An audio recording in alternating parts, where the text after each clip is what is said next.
everybody, and welcome back to the Pylon Show. This is episode number 41.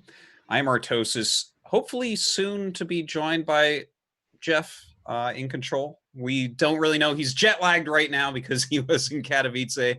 He went to take a nap, which is the greatest mistake you can make before having to go on a show. So we'll see if he shows up. Unsure of that at the moment, but that's fine. We have some wonderful guests here today, but before I introduce them, let me just talk about our sponsors real quick here. First off, the Pylon Show on Patreon. Definitely check that out. You can become a patron and ask us extra questions and things like that at the end of the show. It's very much appreciated. So check that out on patreon.com/the-Pylon-Show. We also have Matcherino. Check out matcherino.com/Pylon-Show. And you know what? You can support us there even just by logging in with your account and typing in the code of the week, which just gives us $1 for free out of thin air. It's crazy. It'll probably eventually crash the economy, but you can make money for us like that. This week it is cheesecake because it's probably National Cheesecake Day or something like that. I don't know. Cobra loves to troll me with those things. But definitely check that out, as well as AFKT, AFKT.com. For all of your tea drinking needs. And you can use the code Pylon for, I believe, 15% off. We have some excellent selections of tea there. Check it out. Okay, so let's go ahead and introduce these guests. First off, we have the return of JonSnow. How are you doing? Hi, I'm doing good. I took my nap already, so I'm all you guys ahead of Jeff. I appreciate you being here on time. That is wonderful. And of course, Mana of Alpha Star fame. How are you doing, my friend? Yeah, I was about to take a nap as well before the show, but I was like, now I'm going to feel like shit. Now I feel like shit anyway, but at least I'm awake. Yes, I'm glad that you're here.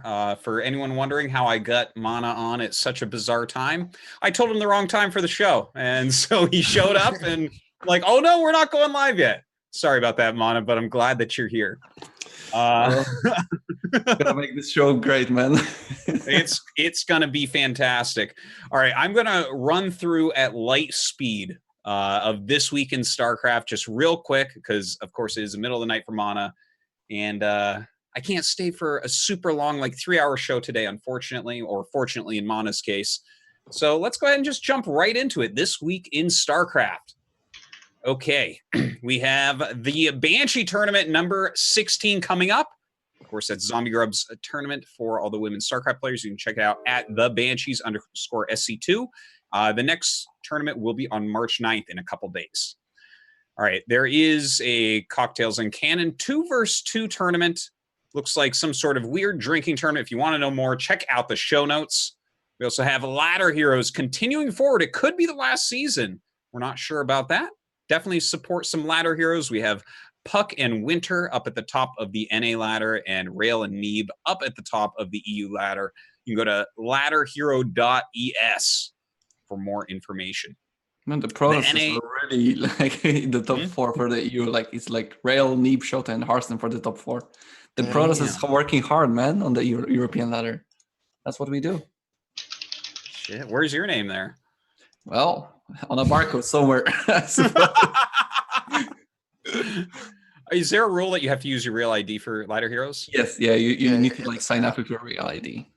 Oh, I think I'm like 8th or something like that. I think I'm qualified for Ladder Heroes. I'm just not in the top. Not in the top 6, which is what we show here on screen. I like how you chose 8th. It wasn't like 7th because that would be too obvious that you're lying. But 8th, it's like, yeah, no, he might be 8th. I think I'm literally 8th. We can fix that. I guess I got a tweet from Pure Dragon. So. Okay. All right, we'll take your word for that. Moving on, the NA Apprentice Tournament is continuing forward. We're into the bracket stage with Group C and D finishing up last week. And you can just kind of take a look at that in the show notes if you want. Pure Dragon will be casting this event. The Alpha X Pro Series is continuing forward. We had Starkiller, the Pizza Champion, taking down the Zerg Lord 5-3. This is sponsored, of course, by Afrika TV. So check it out on afrikatv.com. The Sea Duckling Open number 55 looks like Suno Kasuri won this week. Of course, all these Sea Duckling Opens and everything are generally like a bronze through diamond, and then they also have a bronze through master tournament that they alternate weekly. Check that out at the Cranky_Ducklings Twitch channel. Right, the TESPA Collegiate Series StarCraft 2 Team Brawl. The registration for qualifier number 2 closes today, so make sure you check that out. TESPA.org for all your TESPA Collegiate Series needs. The other Collegiate Star League going on right now, if you can't keep them in order in your head, the Collegiate Star League Spring Season. Looks like University of British Columbia defeated George Mason University on March 2nd. You can check these all out over on twitch.tv/EGZeno. Talked about that last week. Kind of surprised to see Zeno still around, but that's great. Doing some casting here for the CSL. Okay, the SC2 Blazing Series Season 1. We should have had that third group play by now. We don't have that information exactly, but a lot of pros playing in this. This is another Africa TV sponsored event by the Taiwan channel, so definitely check that out. It's going to end by April 8th. The Clash Community Series is continuing forward. They're finally getting back into it now that everything is done over at Katowice. Looks like the next event is in 6 days. So go and sign up for that, and you might get Roddy to cast your games. Which is really, that's when you start feeling like a pro gamer, right? Yeah, is when the real prize is like, I think they are going to expense the travel for one of the WCS events, but I think the actual prize is just being casted by Rotterdam. Yeah, like, nobody cares about the travel. Like, yeah, I would trade it. And if you want Roddy to say nice things about you, just like really favor Phoenixes and skip Warp Gate, and he'll be like, "Oh, I really like how this guy's playing." All right. OSC, yeah. huh? Or you make Masslings. He says he really doesn't like how you're playing. Yeah, he would not. Okay, so the OSC Esports Sentimiento Latino number 44. It was played on March 4th. It's for Latin American citizens and residents only. Looks like Eric was able to win 3-0 over the Zerg Lord. Oh my God, I think we're going to have the man, the myth, the legend here shortly. Anyways, going forward, we're going to surprise him by having this already going. Olimo League February Finals. Looks like Hero takes out TY 4-2. And that just happened a couple days ago. So these guys would be really jet lagged when they play on this. But you can definitely check this out. Twitch.tv/Olimo League. Huh? I think it was right today or like very, very not long ago. I think morning? It's very, very fresh. Very fresh. Wait, no, aren't they like a day ahead of us? Yeah, like today is March 7th here. Right. So it would have been 2 days ago for me. Wow. Probably at nighttime. It's still very fresh. the games are still warm. These are, that's true. The games are still warm. All right. So moving forward, the BC Cutie Masters Community Tournament.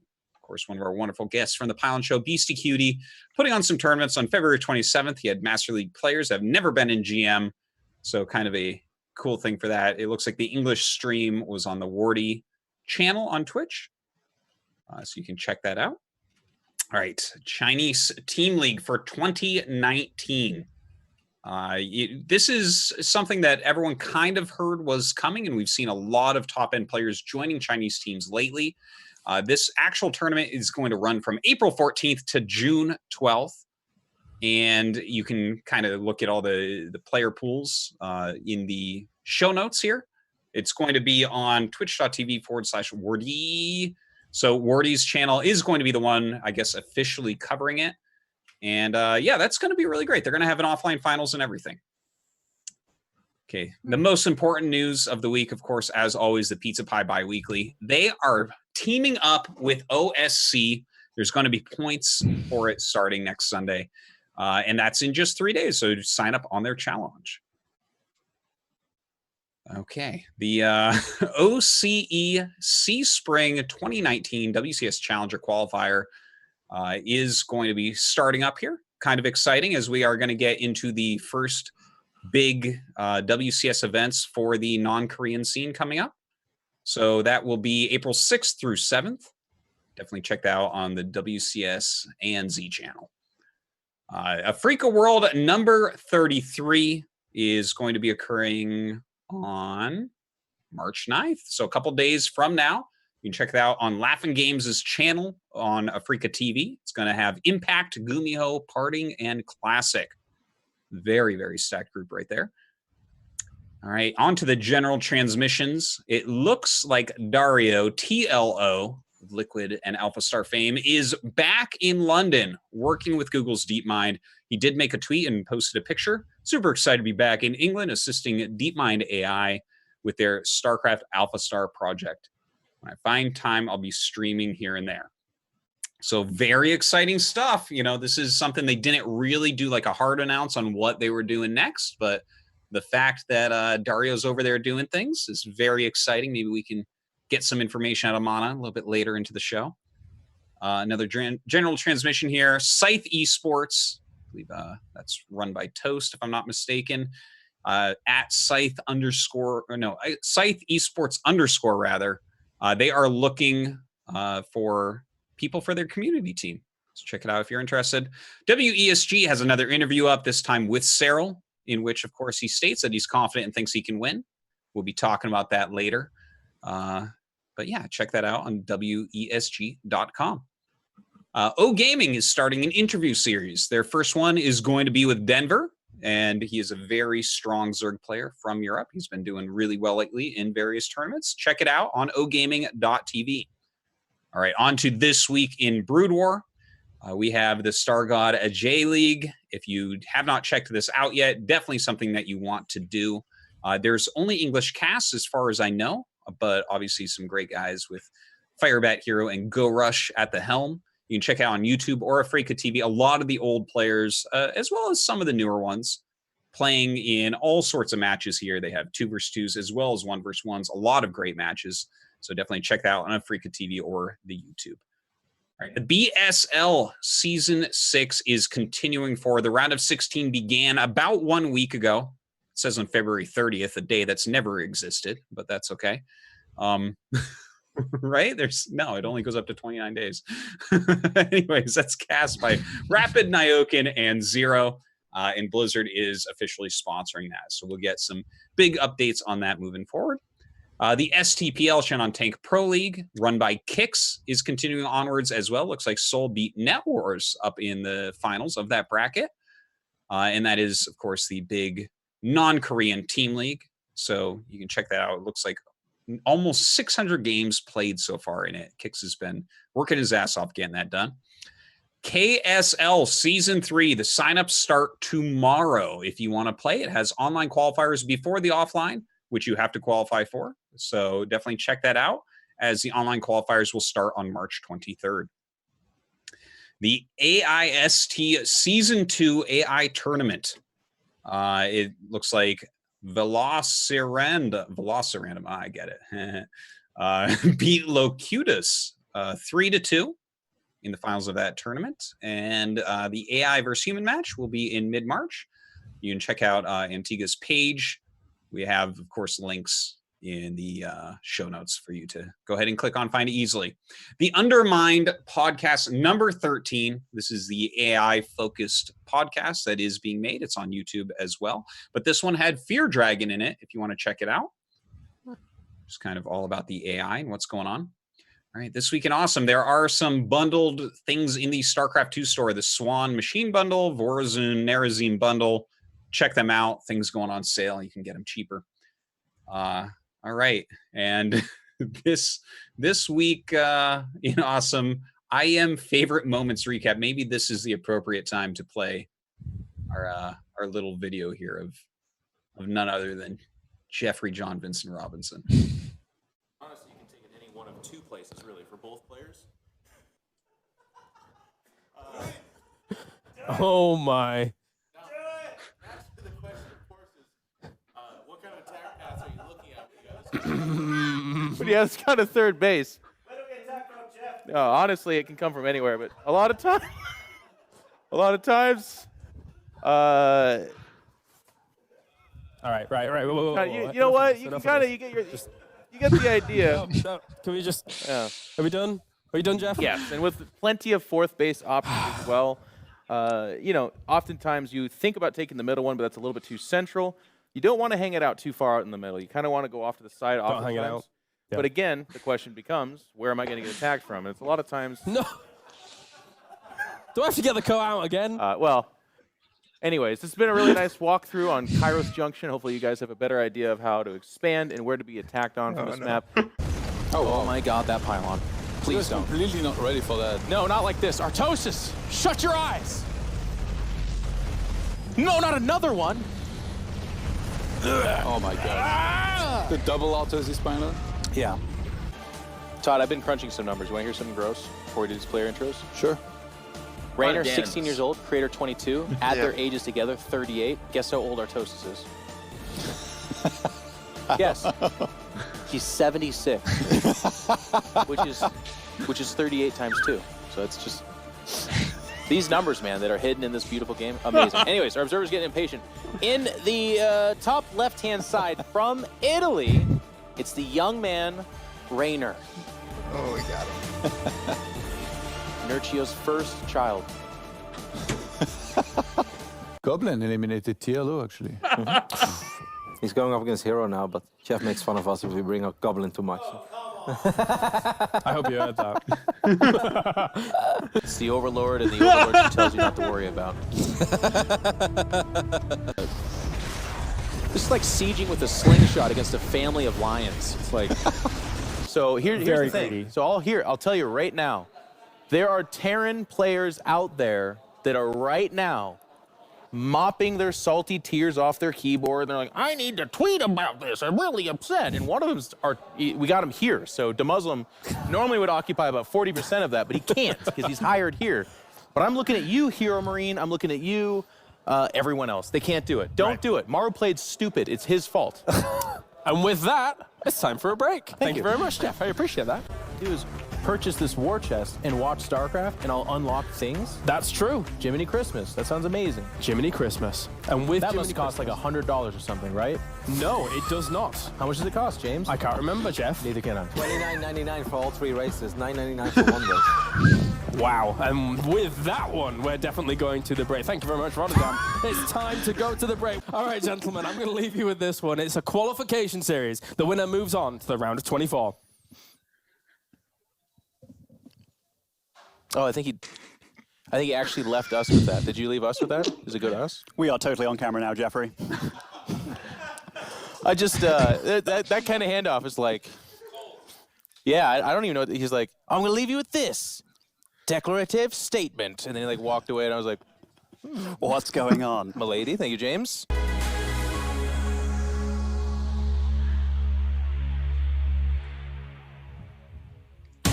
Thank you for the analysis. Wow.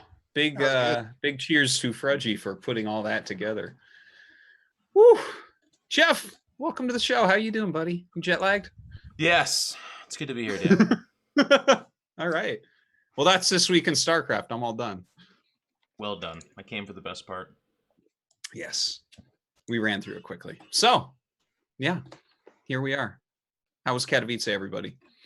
Is this what happens when I'm gone? Yeah, it just falls apart. Okay. I can start, I guess, because Go I was ahead, part man. of it Yeah. as well. Yeah, like for me personally, it was a disaster, Katowice, when it comes to like the results. The event itself was absolutely great, and it's always been great for the past few years, and it's always the event that you want to play in as a pro gamer, because the environment and just the overall like approach to the players is wonderful. Like they take care of everything. They send information highly in advance. Like there are no surprises. Everything is taken care of. And then just the studio itself is absolutely beautiful. So it's a pleasure to play in there. And for me personally, I've been preparing a lot, and I thought I'm in a great shape for that tournament. And even though I won my first series versus Fantasy 2-0, that was, I think, the very first series that was being shown on the stream, I lost shortly after to Lenok and Snoot. And I lost because I had a strategy prepared with starting with a Nexus first, pretty much for every game. I thought I'm safe with this build because I've practiced a lot, and every aggression that was coming out, I was able to defend it. But turns out in tournament environment, it's a little bit worse. So I lost very sadly in the next few rounds. So that was the disaster for me. But overall, Katowice is just a wonderful tournament. I'm really sad that it's over and we have to wait another year for that. What was it you lost to is in the PvZs? Versus Linux, the first one was Baning Bust, and second game was Nidus. And so you had like 9 minutes of games, I guess. Yeah, it was very quick. I think versus Linux, the Nidus game, I should have won because I had the perfect counter for that. I led the robo builds, and I had Immortal done already for the Nidus, but simply the distance from one Nidus to another was too long for the Immortal to walk through. So I killed the first Nidus, but I can't kill the other. And it's like, well, here I go down to the lower bracket. And even versus Snoot, he's a retired player. He really doesn't practice that much, and it hurts really much to lose to a retired player. And he freaking Baneling busted me in game 1. Game 2, it was like a normal macro game. I won very convincingly. And game 3, I got Nidus again. So basically the same fashion. And it was really, really depressing for me to get knocked out like that. How little is he playing, though? Because, I mean, do you know? Because a lot of players, when they say they retire... No, he really meant it. Like when Snoot first announced his retirement, I was like, yeah, everybody announces their retirements and like they keep playing, they keep showing up. But Snoot literally didn't play any games, and the only game that he has played before Katowice was the streams that he had, and I think it was like 4 or 5 days of streaming, a couple of hours here and there. So he really didn't play that much. And how did those games go? Well, the games that he's been streaming were like obviously below the level. He dropped to around like 6k MMR, like a little bit above 6k, but overall his skill level has dropped a lot. But he still is like, of course, a great player, and he has the mindset of a great champion. So it's not easy to win versus him, but you could clearly see that he is not up to date with the meta and how to approach the game now. Well, he's up to date with Nidus, I guess. Yeah, you got the Nidus. Yeah. Well, he saw I lost to Linux as well. So he's learning on the job. We'll have to come back. I mean, I think I didn't see the show notes exactly, but I think we might be talking a little bit about the Nidus. I guess we can talk about that with Katowice overall later. But JonSnow, are you watching from home? It was at a terrible time for Americans. It was very difficult. It was I woke up and the finals were over. I was so mad. Yeah. I saw it wasn't on. I'm like, oh, it hasn't started yet. I can go shower and stuff. And it was already over. But, I mean, it was cool. It was nice to watch it from home, Yeah, especially like there's a lot of games, That was the cool part. I mean, obviously, any event that takes place over there, what time could you ever do that's good for North America? It doesn't really exist. It's a European event, but it was sad that on Sunday in particular, we hit, I think, 88,000, including YouTube. So that's pretty damn good peak. But that's like with the East Coast maybe just waking up. Like that's with them at like 10 a.m. at the latest for the actual final game. But I think it was actually more like 8 or 9 a.m. And then for the West Coast, that's like the impossible time. You'd have to stay up at 3 or 4 a.m. and watch for 4 or 5 hours. On Discord, I heard some people were like, oh yeah, I was up till 4 a.m. watching IEM. It's like that was just more reasonable. Yeah, pretty ridiculous to expect that, but yep. Look how freaking fast Matt is. Nice. Is that our first topic? Are we in our first topic? Yeah. Yeah, we're in the Artosis zone right now, so I don't know where we're at all right now, but it's we're talking Katowice. Like we got no plans, Jeff. I don't even know what's going on either. No. Yeah, we're going into Katowice, talking about that a little bit. I think there's some wonderful topics to jump into here, especially when you look at the bracket. Last week on the show, we went over the offline qualifiers, so we can kind of skip through that. It was nice to hear Mana's take on that, but of course, I made sure that we didn't have any Terran players on for today. Good, because that would be completely worthless with this bracket. Yeah.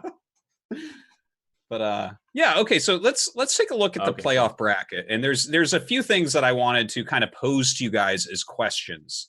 Right, first off, what is up with Terrans? I heard you say that Maru played stupid, Jeff, but are you sure it's not just a global conspiracy to make Terran weak? Well, I've got my thoughts. I want to hear this from the programmers first, though, because JonSnow, Amanda, you guys obviously predominantly from different regions, but like And don't feel like, you know, be honest. Tell us exactly what you think. And let's be clear, because they're not Terran players. We know they're not Terran players, but believe it or not, StarCraft people have opinions of all different things. What do you guys think about the Terran situation? They're doing well in GSL, but those same GSL Terrans came over to this tournament and did not do well. There's no question about it. Universally, they all did not do well. So is there an imbalance issue? Are they suffering? Is it a meta thing? What are your guys' thoughts? For me, I'm just kind of glad that most of the focus is on the Protoss, because Zerg's doing pretty good versus Terran too, and I don't think it's, you know, seen as much as the light. I mean, it might be the Nidus thing, but I don't know. When the first post BlizzCon patch first came out, like it was really hard for Zerg, I thought, but I don't know. Just like ever since then, it's just been getting easier and easier, I think, and people have some good things figured out. Oh, thank you, John. So I don't know. That was a very mediocre, just you're doing well against Terran. Thank you, dude. Yeah, just doing all right. Yeah. I also don't know if I'm good enough to talk about it. You know, I don't know. See that? This is the show where I'm gonna build your confidence, John. Give your opinion. Put it out there. Don't tell me you're doing okay against Terran. Just be like, what do you think about Terran? Do they need a buff? Is it too much? Is it in their head? What do you think?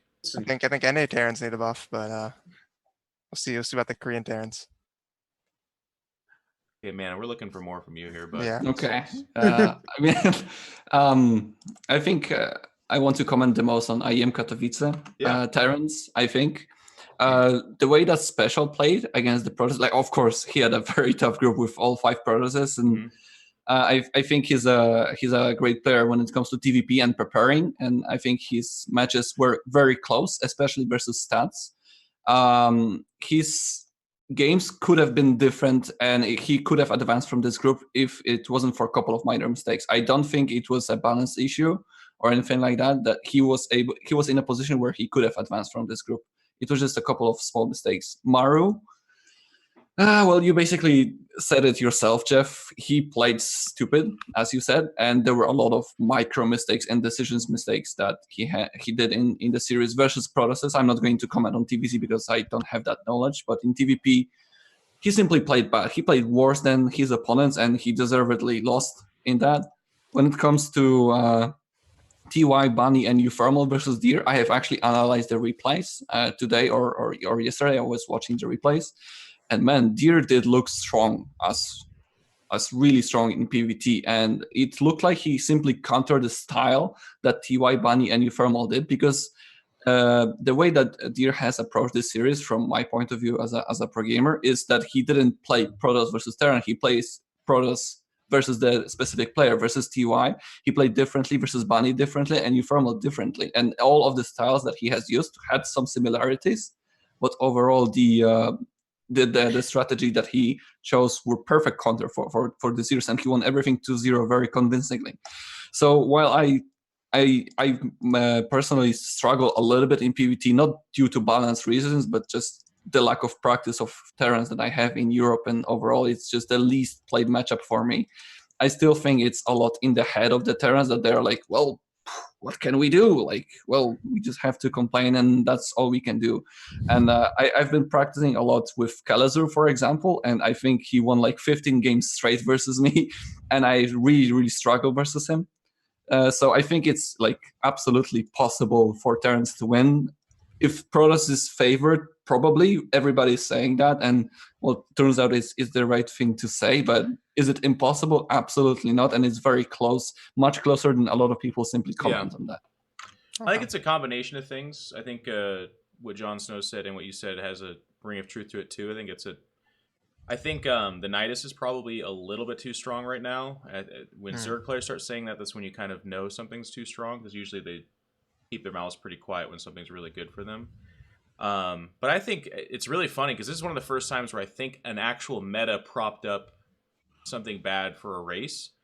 The whole proxy thing that still does exist to this day was mostly about the fear of reactored or proxy cyclones and the strength of that. And that became like what Terrans did 100% in all of their builds against Protoss in particular. And then that got chopped off at the knees, right? Like now you can't proxy a cyclone the same way that you used to be able to. You can, but it's not the same. It's not with a reactor, and it's not like absolute pressure on the Protoss where they can't, they have to do certain things to even survive it. I feel like after that, it became kind of a weird, like when the meta got kind of just murdered like that, and then Terran was left like, whoa, wait a second, that's what we were doing.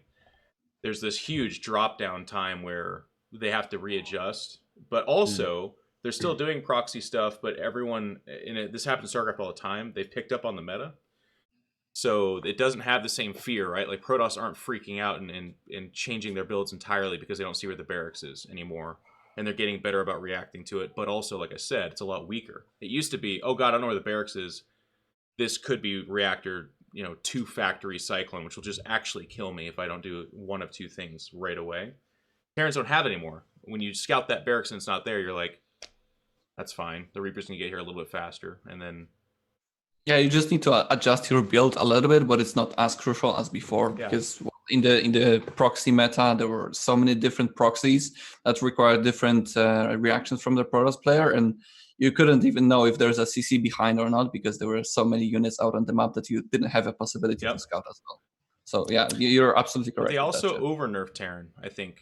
So if we remember, it was a while ago, but they took the Widow Mine and they really hurt it. They've reverted back part of that. And the Widow Mine's pretty okay right now, but it doesn't do the same amount of damage that it used to do. And it still reveals itself until you get the upgrade. So the fear of that, and the reason they did that at first is because Protoss were kind of hamstrung into having to go robo for detection. It was kind of the popular belief. But now every Protoss opening, even Twilight Council, they're like comfortable doing some form of, like blink micro to get around Widow Mines and stuff like that. Like, there's a couple little things, but I also like what you said, that it's in their head a little bit. And I know that every Terran player hates to hear this, but it's kind of funny because it's like, it's almost like a unsolicited therapeutic session where we're like, hey, we noticed this thing about you. And you're like, no, and you like smash your bottle on the ground and get really pissed. But like Terran players are up in their head about a lot of this. Not that helps, by the way. That's also kind of a funny thing, right? Because a Protoss player will say, you're in your head about this. And they'll be like, well, what do I do differently? And they're like, I don't know. so they don't have any like, this is what you do differently. But I agree, when you see Terran hitting on all cylinders and playing a TVP very well, it looks fine. It doesn't look like they're like doing the impossible.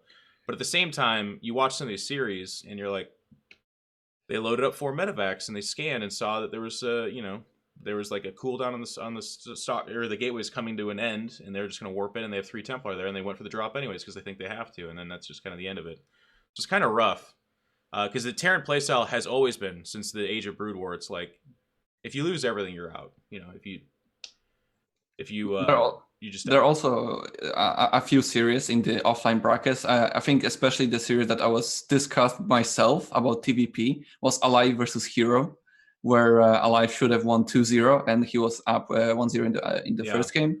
And the second game, he was so far ahead. Everything was going wrong for Hero, and Hero still won, simply because a couple of mistakes from Alive, from Micro. And the game was super close after that, but Hero eventually won. And I think it was very like hard to watch from a Protoss player perspective, because I actually saw how badly Hero has played and how well Alive and like how far ahead Alive was.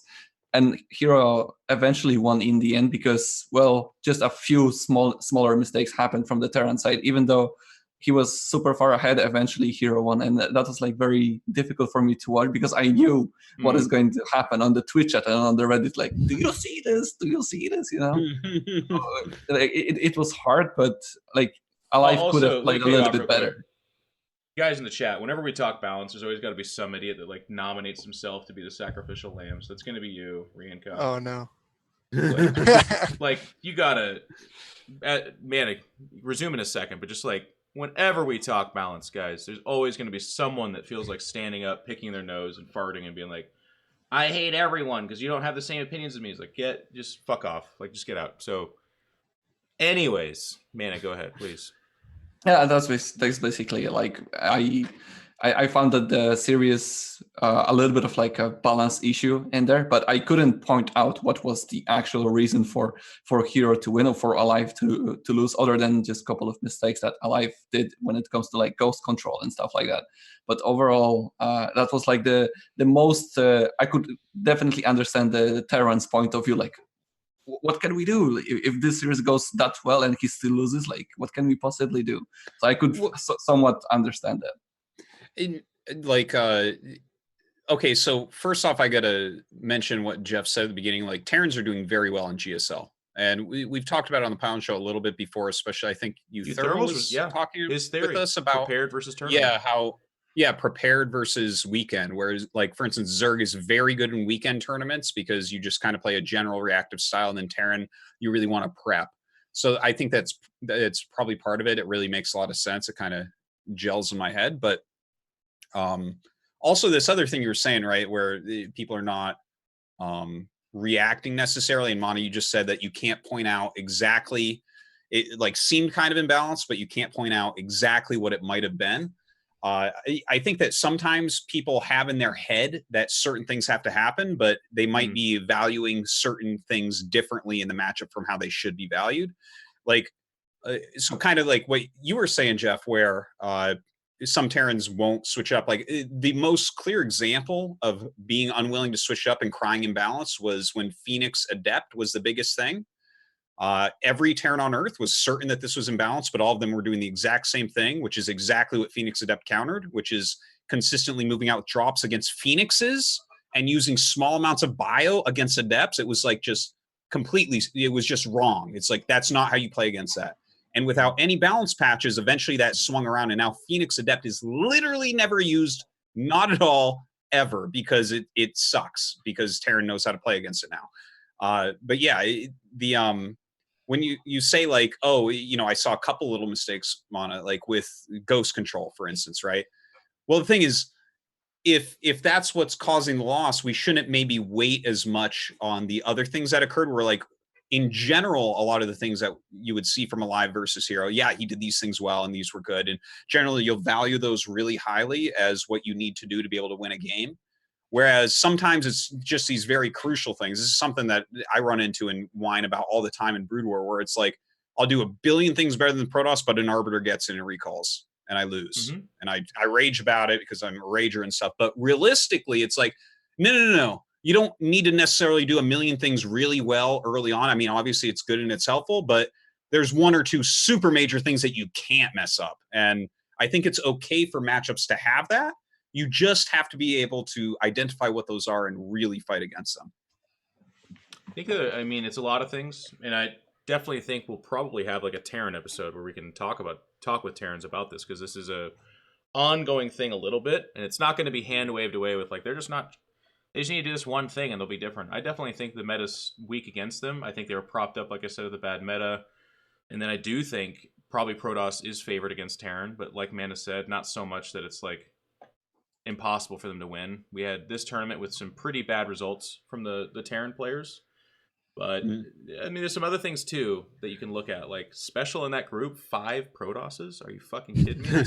That's his he worst, was close too. That's his worst matchup, and he almost came out of that. And they're all Koreans. It's not like we're talking about there's like 2 guys in there that are top 10 EU server, which is very good, but you know, he probably beats them. We're talking about 5 Korean Protosses, and he almost came out of that group. Maru having a bad tournament is just weird. It's just unfortunate and terrible. And the thing is that people are kind of missing too. Well, not necessarily missing. It was like JonSnow said, though. It was like they're mostly talking about TVP, but like he actually looked really rough in his TVZ. But then he takes that and then beats Dark at the end of that group as well. So it's like all over the place. Anyways, he's not a weekend player, man. Choked at BlizzCon twice. Yeah, that's true. Yeah. I don't know. He's had some good results too, but I guess not like wins, right? Like even IM the year before, did he make the top 4? Yeah, so that's very good, but didn't win. Did he lose to WSG did well in, but but there's it's basically a GSL group with 3 Koreans, you know. Yeah. So we'll talk to Terrans. For me, like I said, it's not the Terran Armageddon, which is funny, right? Yeah. Like they're not. I mean, literally innovation beats Cyril. I heard Bunny was playing really well at TVZ. I mean, it's definitely winnable.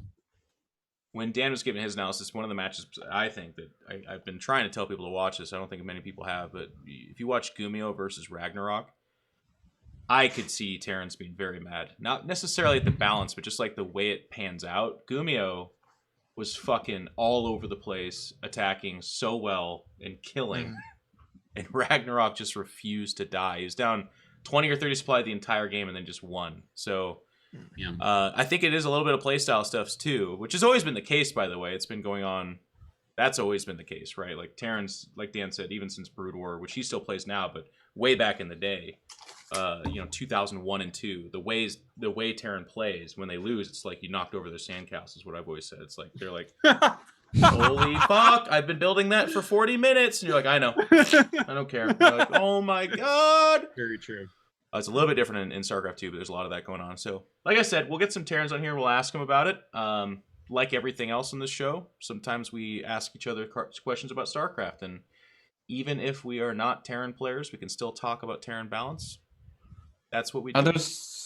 There's one thing I want to point out as a professional player myself. Yeah, and a lot of people really forget that StarCraft is a game of two players playing against each other, and it's not race versus race. Like, it's not only Protoss versus Terran, it's style versus style, what map they feel comfortable on, if they had a bad day or a good day, if they have something else in mind.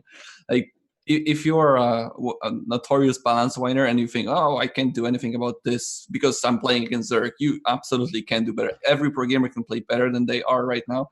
And it's all about just player versus player. And there are so many things that are happening outside of the game itself that you simply cannot understand it if you're not a pro player yourself. So balance wine is, well, sometimes justified, sometimes not. But most of the time it's two players going against each other. And there's so much more than you can think of.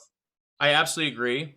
I guess the tough part about that is always like some of the people that balance wine the most are pro gamers, which then are like little ambassadors for the game. Yeah. So all the people in chat, I almost don't even take their comments seriously at all, because for most part they are fans of the game that watch it, and they were just in Hero Marine's channel, and Hero Marine's explaining that Terrans have a 0% chance to win right now. So when I hear them say stuff, I don't think this is a person that's played 10 hours a day for the last 6 years. I think this is a person who has played casually, if at all, and has heard a bunch of their favorite players say that right now they're really upset about X, Y, and Z. Yeah. That's always been StarCraft. That's why it actually has almost no effect on me, except for to generate comedic moments, because back in Brood War, my boys, people bitched about a game that didn't get patched and was never going to be patched. And they were just like, it's fucking ridiculous right now. Yeah. And they were all my friends. They're on media, and they were all Terran players. So it's true. What you said is true. It's like you're getting your sandcastle knocked over. You have all these. You have to make like beautiful compositions as Terran and micro your little heart out, and the macro mechanics are always reasonably difficult, and then you lose all, and you're like, fuck. Set up a base. My favorite part about that though is like the Terrans back in Brood War 2 that set up this like just fortress of a base, and then an arbiter just is like, yeah, it's like taking hits from the mister. It's like, I just need to hold on, and the recall's in, and you're like, oh my god. Yeah. Anyways, so yeah, Terrans are having a tough time right now. There's just no way around it. The reasons for why. My favorite part about this discussion too is like, have a Terran on. You think a Terran's gonna give you a good answer as to why it's going on right now? We will. I would like to get Terrans on here, so we'll have the discussion. But you wait and hear the different answers. Like, I'll ask you Thermal. We'll have somebody from the NA server, and we can't have a Korean, but we'll have a couple Europeans, and they will give 3 different answers. They'll all agree with each other, by the way, but they'll be different answers. We'll have the talk. It's an interesting topic right now. Yeah, more mules. So Certainly. More Katowice stuff. Obviously, this is, I guess, it has to be said anytime you're doing tournament coverage, which I still think is ridiculous, but I'm a man of the people. We're going to talk results. So if you're in the channel of a tournament talk show, esports, the Pylon Show, and you're about to be upset because we're going to spoil the results of a tournament that happened last weekend, now's your chance to, as Rotterdam would say, fuck off. Okay, so you can... That's the 5-second window. There it is. It's now happened. Yes. So Cyril, this has to be discussed. It's in the questions. We're going to nip this in the bud. And of course, it's been asked a whole bunch. Cyril loses to Sue. And it's an amazing 3-2. And it saved us, by the way. Look at that fucking... Matt's going to show it. This bracket is disgusting. 3-0, 3-0, 3-0, 3-0, 3-0, 3-2, 3-0, 3-1. Whoa. It was all very one-sided. It was all disappointing. It was the player that won slaughtered the other one too. It's not like these 3-0s were deceiving. None of these were good series. It was very hard for us as a talent group to be like, wow, this is... Which, hold on, real quick too. At the beginning of last year, everything was 3-0s as well, if you recall, right? I wasn't there, but like, I heard, yeah. There were, well, not even just Katowice, but like in general, early on last year, I believe at the Leipzig and what was the second stop? Austin? Wasn't it like pure 3-0s as well? And it wasn't until Valencia we started to get good series. What is this thing that it's like a tournament catches a cold and you can't get a close series to save your life? Like I don't understand. Obviously there's no actual answer, but I think part of it is the earlier tournaments in the year, there is going to be polarizing results because it is still like the first-ish time in a while that these guys have traveled that far playing for these stakes, playing like if you get behind 2-0 in a best of 5, you kind of fall apart that third game. Like those things I think all kind of click into place a little bit more than later in the year when it's just like their 6th tournament. The butterflies are completely gone. They've done this a whole bunch again. A little bit of an explanation. I don't think there is an actual answer. But anyways, Sue beats Cyril. And if you didn't watch the series, you need to go back. I think it's on YouTube. It should absolutely be on ESL's YouTube. It's an amazing series. And ZVZ is, by the way, just as a quick aside, it's delivered, right? Like I think of Rainer Cyril last year. I think of Scarlet Cyril earlier than that. There's been some sick-ass ZVZ series. It's a good matchup. And this one, I think it's the best mirror, man. Yeah, they did a lot of good work on it. Fantastic. I actually agree with that. But a lot of people see this loss, and then you also pair that up with Innovation grinding out 3 hours of a best of 3 or before that to beat Cyril. But if you watch those games, which I don't think they were on the main stream, you would have had to watch them on one of the secondary streams. Cyril, it's obviously you're never gonna say Cyril looks bad because he doesn't, but he did look muscled out in that. I think specifically to him facing, it's actually a different series, but him facing the battle cruisers of I believe it was Gumio. Was it Gumio that he played? Yeah, it was Gumio. Yeah, mass species. And he did not. He had like the right answers, but did the wrong stuff, which I thought was a little bit of an expose. And you might not believe this from your bronze analyst in control, but I actually watched that series and said, if other players are watching this, they're going to take him to the mega late game, which is then exactly what Innovation did.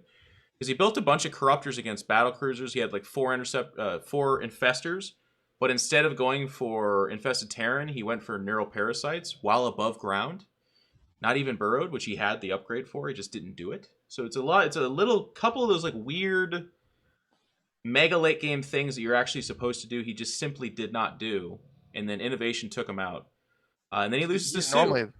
He's normally the god of late game too, so it's kind of weird. I mean, who survives long enough versus Cyril to go into late game in EU and in A? So. That's true. Yeah, and Terran specifically, right? And this is a guy yeah, that's not trained in Korea, so what mega late game ZVT does he play against Europeans? Euromarine maybe. You know, that's actually really interesting that you're bringing that up, because this was part of the reason that Cyril was such a killer last year against Koreans, is that in Korea, ZVZ, like we're kind of like low on strong Zergs over here, and all the ZVZs end very quickly. So Cyril's understanding of the late game ZVZ, the only person anywhere near him was Rogue, who always tries to get late game, but you could tell he didn't have enough experience to beat someone like Cyril, who goes late game ZVZ on the European server all the time. So it's kind of the opposite of that, where it's like, oh, this is actually where you're going to be weaker because you outclass the vast majority of Terrans in Europe. It was the same in ZVP as well. Like there were a lot of processes going into the late game, and the Korean PvZ has always been like, well, I attack with a timing attack, and if it works, it works. If it doesn't, it doesn't. Yeah. So like the late game ZVZ and ZVP, Cyril simply had much more experience than the other guys, and it really showed in the games. Yeah. So I think what is interesting about this is it's not like he got cheesed out and it's like a really disappointing loss. I think the Innovation one is kind of a hand wave, right? Because it's like it didn't matter at all. So it's unfortunate that streak ended, but at the same time, how it happened is interesting. As like a Cyril specific meta pushing forward, we'll have to see if other Terrans cue in on this. I think they will. And then in the ZVZ, this was the first Zerg to cross the line, right? Like I said, we've had a close series with Raynor.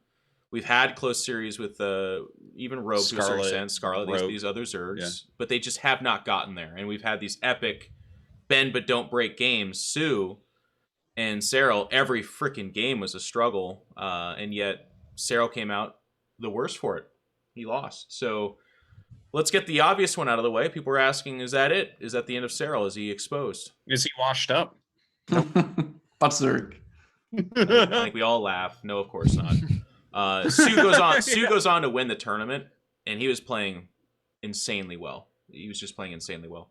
What I think is interesting about this tournament for me, so the answer is no. It's hilarious that people are asking that, but this is a weird catalyst for Serral, right? He was invincible. It was only at IEM where he lost to, I believe it was Maru. And then later he would lose once to Scarlet, and then once he would lose offline to I think online. Classic. Excuse me. It was Classic. Okay, it was Classic. Right. It's actually 4-0 or something like that. Anyways, so that you have to go back almost a year for him to lose. Now he's back at the same tournament. Really wanted that, didn't get it. He lost. So I think Serral's the kind of player who comes out stronger for this. I don't see him going, becoming like a slump or being discouraged. I think he comes out stronger. I think he would win WSG like this weekend. Yeah, no, that's a real statement there. Like I kind of agree with that, because if you do look at IEM, he didn't win, but he actually did better than almost everybody, because he brought Sue to the limit, who ended up winning the tournament, and then he only lost to Innovation in his group, and it was super long, 3 games. Super late macro, a weak first, situation. Right? Yep. Yeah. So I look at that, I'm like, oh, that's not a bad result at all. It's like it's one of those. Remember that year where Special lost in round of 8 to Neeb like 3 times in WCS? It wasn't like Special's a round of 8 player, he's or something like that. It's just one. Yeah. Yeah, that's the situation that we see Serral in here. He lost, only one thing in the group phase, and then barely lost the winner. So I think he's totally fine and definitely could win WSG. But I mean, Innovation is still at WSG, so if they meet again, if they get a revenge, that's gonna be fun to see if Serral actually learned his lesson, how to handle it. Because it's very short, right? It's like not a lot of time to practice between the 2 events. So I'm really curious how he's going to handle Innovation if they meet, of course. He has to know. And I'm telling you right now, this is it. It's too bad that a lot of my best moments happen off camera, but I'm telling you, he was exposed by Gumio, and it's going to happen not just with Innovation. I think it's actually Maru's there again too, right? Yeah, Maru. Yes. He's a no Innovation and Dark. Yeah, Korean Protoss. All the Korean Terrans, and I'm guessing those sneaky European Terrans. We see, Mark in the chat. He's hiding in there, getting this sick tech from this amazing panelist of Super Brains. Take him to the late game. Like, the second I saw the army comp that he was doing and what he was facing and how he's going about it, it's not like he's useless, obviously. It's still Serral, but it's like, that's not how you do it. That's not actually how you fight battlecruisers in particular. And then against Innovation, it was just like the slow push and nukes, which is hard anyways, by the way. It's not like it's this easy comp where someone's like at 5200 NA and they're like, oh my god, I could beat that easy. It's like, no, it's really tough. But that was interesting, right? It was the first time I've ever seen Serral and been like, oh, that's how you beat Serral. He's exposed a little bit. Yeah. Also, I think the ZVZ, like Sue, like that's pretty much exactly how I would want to beat Serral. Just like kind of keep it in the mid game. Like Sue was basically all in the entire games that he won. But they would go for like 20 minutes because he couldn't kill Serral, but he was all in for the entire 20 minutes. He always had a lower drone count but higher army counts, right? Yeah, or had like 1 upgrade advantage and just like shoved it down his throat, It was interesting too. That's really how he plays his ZVZ too. Like if you think of the Rogue Sue finals from BlizzCon a couple years ago too, it's just like that guy does not want to go into Hive Tech if he doesn't have to be on Rogue Ravager forever. He is like the epitome of Korean ZVZ. When I think of 2018 Serral ZVZ, I think of a lot of tunneling claws and splitting up roaches at the mid game part. And he actually in the games that he won, I think that was the big factor. He didn't actually use tunneling claws, but he would just run 10 roaches away from the fight. That was very close anyways, but Serral's just so damn good mechanically that he'd be able to reinforce or micro his way out and make it kind of an even fight, while 10 roaches then hit your natural third or main. Yeah. He kind of got away from that against Sue, at least. Like, he wasn't doing that nearly as much, especially the tunneling claws, which I thought was interesting. Yeah, I think Sue's timings are just too crisp that you can't afford the upgrades and you can't afford the 10 roaches.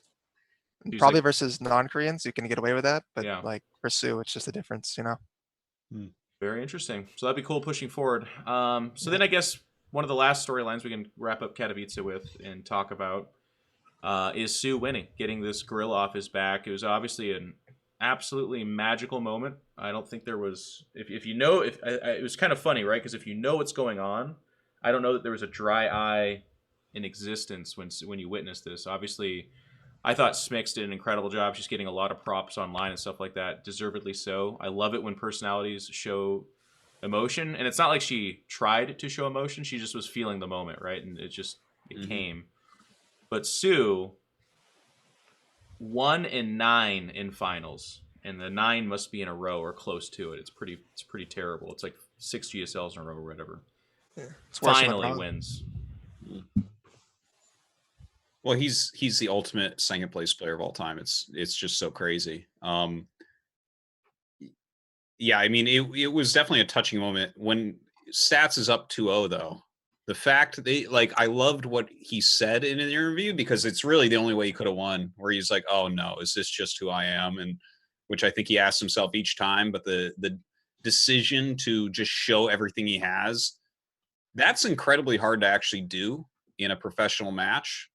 Trust me, to actually be like, okay, I'm going to put it all out there, because that's where you're leaving yourself completely vulnerable. You're already down 2-0. You're probably going to lose. And to just be like, leaving nothing on the table and go for it. My God, just. I love the way he worded it, because it was actually very harrowing. He said, what if this is the ceiling of my skill? He said, like, what if the best I can do is the finals? And he said, like, this probably was his last tournament, right? Like, before going to Army, something like that. Like, it was one of his last tournaments. That's what he said. Yeah. It's also the way the series panned out. Stats, the 2-0s that he won were hard. One was offensive and one was defensive, but both of them were like, he was surgical about it. His builds were like chomping down the creep. He was crisp with his micro. He was decisive with his decision making. And he made Sue look like a guy that could just make a bunch of roaches and attack and win or lose off of that. And it was incredible. And I think what's a little bit sad for me, and this is why we have a talk show, so I can put this out there, because it's too much of a party pooper in any other scenario. But I actually thought Stats fell apart, which is kind of funny. He lost one game, was kind of okay. But then when he lost 2 in a row, that second loss tilted the shit out of him, because his decision-making and builds after that were actually really bad. The final game was, what in the fuck was he doing? Yeah, the final game was terrible. I think especially just like strategy-wise, because he has used the Stalker pressure before, and like he had many opportunities before in the games to do an all-in and do it on a much better map than Year Zero.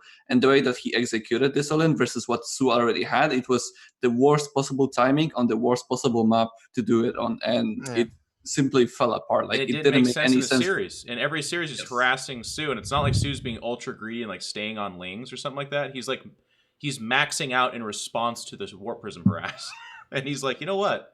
What if I throw in 2 base gateway timing attack behind 2 immortals into that? Yeah, no Twilight upgrades. And take the fight on creep in between all the bases. The big pivotal moment, he pushes into the middle of everything and just. Yeah, it didn't work. After using like 10 force fields for 3 roaches. Yeah.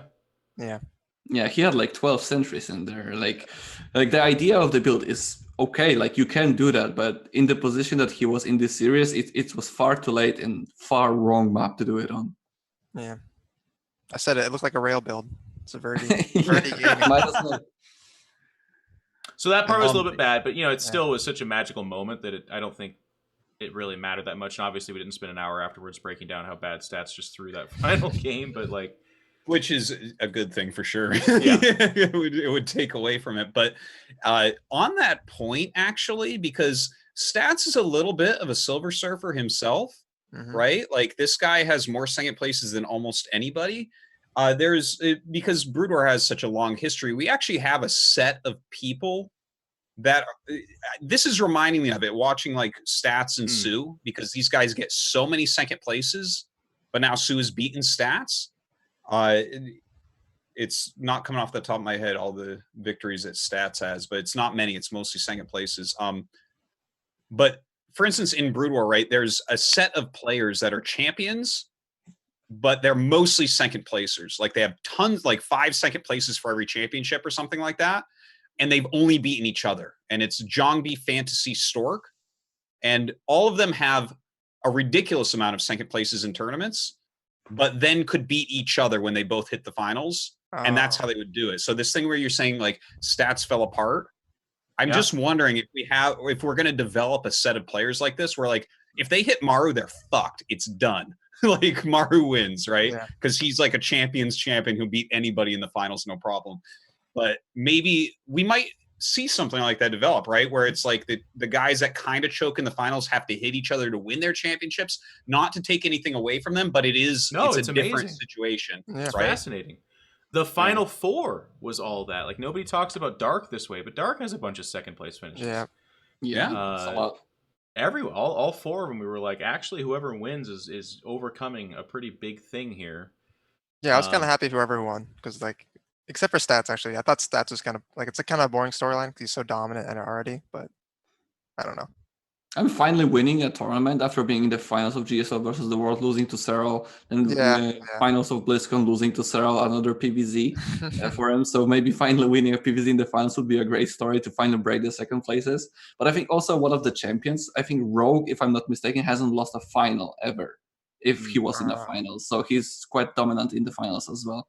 So it was sad to see him out as well that quickly in the tournament. Yeah, it was just awesome. Speaking of Katowice. And just to reiterate what Mana said at the beginning of this though, but like the stage is beautiful. I loved the long format, lots of games. It was just what? Okay, so I wanted to look it up just real quick because of that little idea of the second placers that beat each other. Okay, both of Sue's championships are against Dark, if I'm not mistaken, in Kespa Cup, right? Yeah. That was his one tournament win. And then Stats. All of Stats' tournament championships are against Dark and Sue. All of them. It's a triangle. All of them. Yeah, how far does this rabbit hole go? This is crazy, right? Like when he won the WCS Korea Season 1 Cross Finals over Dark, he won GSL Season 1 Code S over Sue. He won SSL 2 Premier over Dark. He won Super Tournament over Dark. That's Stats. And then Sue has the Dark and Stats win. And I mean, has Dark won a tournament yet? I think he won one, right? Who's he beaten? Oh my God. Won SSL. This is real, guys. This is happening. Okay, hold on. Where's the big ones? So he has beaten Well, the Dark one versus Stats. Dark. One of his championships. Is against Solar. Okay, Solar, you're fucking this up for me, but this is so close to exactly what Jongby Stork Fantasy have going on. Wow. Oh my God. Wow. I mean, there is. This is the part that I'm excited for. We'll all be old people by this time, but they're going to write books about like gaming philosophy and specifically looking at StarCraft. Of course, that's our area of expertise and interest. But like I've said for a while, there's been like a lot of the special players. Like when I was watching Stefano be the #1 foreigner, and just had like he always had this. Everyone talks about this zero fucks attitude, but it's actually deeper than that. It's like he actually really didn't care, and that was a big part of the reason why he was able to win. And I feel like what's one of the funny things that people haven't quite associated just yet, but the older you get, the more you do care, like even naturally. So actually getting to championships, people talk about your hands slowing down or something like that. No, it's never any of those things. It's a mental latency that comes into place, and it's things that you can't touch, sniff, or smell, right? Like it's just like it just happens where you care. This money actually matters. You could fucking buy a house with this, and that house you need to put your family in, and all of a sudden you've got a girlfriend, you got a wife, you got a boyfriend, or something like that. They're watching, you care. Like all these things start to mount up and occupy space in your head, and it gets harder and harder to win. And it's obviously someone's gonna be like, no, I can name this player who's won when they were 33 and they had one kid. Yeah, you can. It's happened. I'm not saying it's a rule, but there's a lot of instances where it's fallen off. It just really gets much harder the older you get, simply because of the mental pressure, I should say, probably, because there's so many things going around. Because you're not on your own anymore, and I see it in myself. Like I'm 26 going to be this year, and I still I consider myself a relatively young player, but it turns out I'm one of the older pro gamers when it comes to like the esports experience. And I have a lot of like distractions going into the tournaments, and it's not as easy to keep track of that, and it's really, really difficult. All the kids are grinders too, like Raynar, Serral. They just just grinders. Play forever. Well, Rail has a wife, and he plays more games than everybody in Europe combined. He plays, yeah, but he's not winning tournaments, too. right? He's doing very well, and the grinding is showing. But Soon, I would you're tell gonna you, see Rail.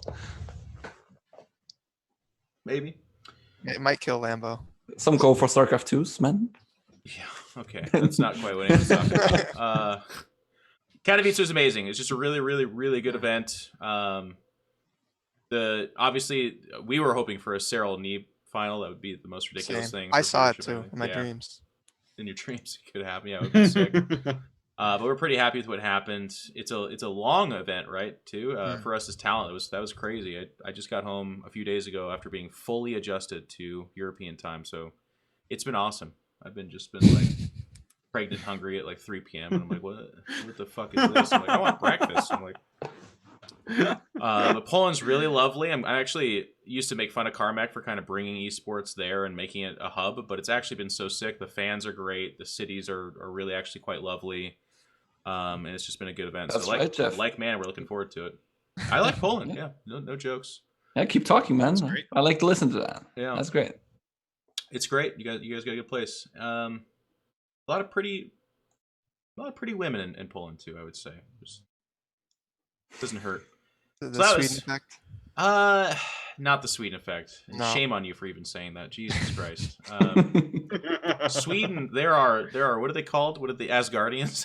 Sweden's the Asgardians of Earth, man. They're ridiculous. Quite literally. Yeah. Right? Because that's like in Swedish lore or whatever. Yeah. No, it's true. I mean, Snowd's last name is Asgard, so. Yeah, but he's like he would be like an ice goblin hybrid. Like he would tell you this too. He's 67 pounds. He's 4.5 feet tall. So it's like, it's not quite the same thing, but he does have the cool last name for sure. Okay, so that's Katowice. What are we talking about next? We got. Nidus next. Yeah, let's talk about the Nidus. All right. Is that one of our topics? Well, we're kind of into the round table because we have GSL, ASL to go over a little bit. Sure, let's do it. And I have one other topic for that as well, but not a ton of topics. Only Katowice, finish up. So that's good. Let's talk about the Nidus a little bit, and then I got a little something too. I think the one thing to note is that it didn't get used in the entire playoff bracket, which I think a lot of the top Zergs are saying it's not great. I think like when you're in that high pressure situation, you don't really want to bet it all on the Nidus. It's very volatile. Every time it got defended at Katowice, the Zerg looks completely all in. We didn't know they were all in going into it, and then afterwards you're like, oh, they're all in. Like, that's it. And it made for some really shitty games, by the way, because when it won hard, and when it lost, the Zerg looked like they were being weird. Like every time Leonok lost doing it, we're like, Leonok, what are you doing? We're like, oh, Leonok. And he's like, I don't know. It's like, just looks bad. I liked the way it was used by a couple other Zergs, though, where it was like an escape thing. Like I think it was it Ragnarok or somebody was attacking, pop up a Nidus, evacuate out of there like a recall. Ooh, baby, that was sexy as shit. And that is the kind of stuff I would love to see used by Nidus. Well, go ahead, John. Sorry, I kind of jumped in there. Did you see the innovation versus Cyril Nidus? Where the Hellbats were coming to kill him, and he kept popping in the Nidus and out with his queens. That was cute. I think the real strength of Nidus is like when you don't use it, because Protoss are still really afraid of it, and Terran are afraid of it, and you just get you get an edge just from not even using it. So I do have to say real quick, I don't think it is actually on our screen. Our lovely producer, who I love, but I'm going to take some opportunities to tease him a little bit. We're currently discussing the current state of Nudus, which I think is like the Greek god of naked, or for sure. I love that we're like. I think it's a Roman god, but yes, yeah, it's the Roman god of nudity. Current state of Nudus. Yes. Well, Can the we current talk state about is this, zero please? on the show because all of us have clothes on. I can see that very clearly. I'm really disappointed that we did not grab onto this narrative. John, is the Nidus a problem? I think we should let the meta settle. Yeah, that's fuck off. I mean, shield batteries are still there, but not an issue. I want to hear what Man has to say, because I think he probably has more experience getting Nidus than I do. Experience that's taking it very lightly. Yeah. Nidus is being used very, very much on the European ladder, especially in ZVP right now. There are a couple of players that are using it every single game. And that was the problem in IEM Katowice, that when the Nidus was used, it was being used as an all-in. And it doesn't have to be like, as an all-in, it's, well, as good or maybe a little bit better than before. But I think the biggest strength of the Nidus right now is how you can teleport part of your army on the entire map, especially if the map is big. Like the Year Zero, for example, is a huge map. And right now, as a Protoss player, you need to have the vision of the entire map. And let's say like patrolling zealots or pylons or anything to spot the Nidus coming out. And like it doesn't have to pop up for the first time. Even if it's the 6th Nidus or 7th Nidus, it's becoming a problem, especially with Swarm hosts. Like it's just so much more difficult to deal with than for the Zerg to do. Like, well, a Nidus here, a Nidus there. Are you quick enough? Are you there? Are you not? And it's real cheap too, you know. It's very cheap, especially for the Zerg player, because, well, the Zerg players usually are like on 4 bases or something like that. 50-50 is super, super cheap. But, well, to defend that, it's a very new meta right now with the Nidus. And so I'm not going to jump into the conclusion like, well, we necessarily have to do it right now, right this moment. Like, I'm happy to practice against it, and I'm already much better against it than I was like a week ago. But I can't like help but feel anger when I lose to this. Yeah, I want to highlight what you just said though, because it's actually something that people don't say enough, but it's so true in StarCraft. And the results spike immediately when something new shows up or gets buffed, and people are just like doing what they were doing anyways. But oh my god, this new thing's working really well. It's always been like that. It's always been the results spike way up. I say I would throw my hat in the ring with what Mana just said. Give it time. Because I love the functionality of the Nidus. I love that it's being used. We've played this game, StarCraft 2. The Nidus has always been in there. Never been used. It almost never has been used. And when it was, it's always been terrible. Like, it's been bad. I like the way it is now. I do think it's probably very strong. But I think we need to give like another month or so, a couple tournaments, and then see if it's just ridiculous. Because if Protoss do a couple things and they're shutting it down, then it's not a problem. And I want to point out that last year at Katowice, Nidus also peaked. Yeah. If people don't recall, Rogue was using it to smash Protoss face on his way to winning the tournament. And it was a completely different Nidus at that point. And I think that this goes to maybe what Jeff was talking about with the 3 O's, where we're coming out of this long off season where, like, yeah, there's technically tournaments, but we're going into tournaments now that are drawing all the eyes of competitive StarCraft, like Katowice and GSL. So we're going to basically see all the strong ideas that people kind of had since BlizzCon popping up a little bit more, but it will die off. Like last year at Katowice, was it last year that the Adept Phoenix was killing it, and then or maybe that was the year before, but definitely Nidus was killing it. And the thing is, you look and it actually does go away. Like the meta will settle. People will figure out how to deal with it. It's like Mana just said, he's doing much better against it already. And it doesn't also change what Mana just said, which is true, which is that losing to it right now does feel bad.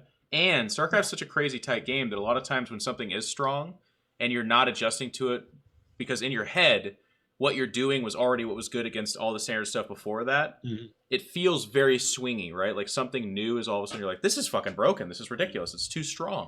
And then lo and behold, more often than not, magically 2 or 3 weeks later with no changes, you're like, actually, everything's fine. We're working through it. Yeah, so. Like when I'm playing against it, like during the game, like this is so broken. I can't handle this. Like I GG out and like I'm really, really sad. But then I load up the replay. I want to analyze this stuff. I'm like, well, yep, I could have done this better, that better. Well, there's an opening here. I could have done that and this. And like, well, next game I tried to do that. But of course, every StarCraft game is a little bit different. But it's just a matter of practice. Like as strong as it is right now, it's not impossible to deal with. And I'm happy to practice with it. I hope it turns out not imbalanced, so we don't have to have like many balance patches. I'm just happy to finally face something different. Like I really need to take an initiative in PvZ when it comes to scouting the map, because before it was like, well, double Stargate finishes what Zerg can do. Well, nothing really. And the Zerg had to take the beating of like losing drones, losing queens, and Protoss was doing everything on what they wanted on their side of the map. Right now, double Stargate Phoenix is almost non-existent because of the Nidus. And I'm happy that we finally get to see like Robo builds or Twilight Council builds back at it again, or like even DT drop is back after a year of absence or something like that. Yeah. And I think it's healthy for the game that we really need to explore more build orders as a Protoss player. Fully agreed. And actually, you brought up a good example. When 2 Stargate Phoenix works, how fucking broken does that look when the Zergs like literally... Because there's like 2 engagements. When they lose the main crump of their queens, or they lose like the first 5 Hydras and they just never get the ball going, it looks like there's nothing the Zerg can do. And I've heard some of the saltiest comments in my life in that moment. But then lo and behold, and when that was like every Protoss was doing that, it was like, oh my god, he made the 2nd Stargate, he's hiding those Phoenix, and the Zerg shows up, he's like, again?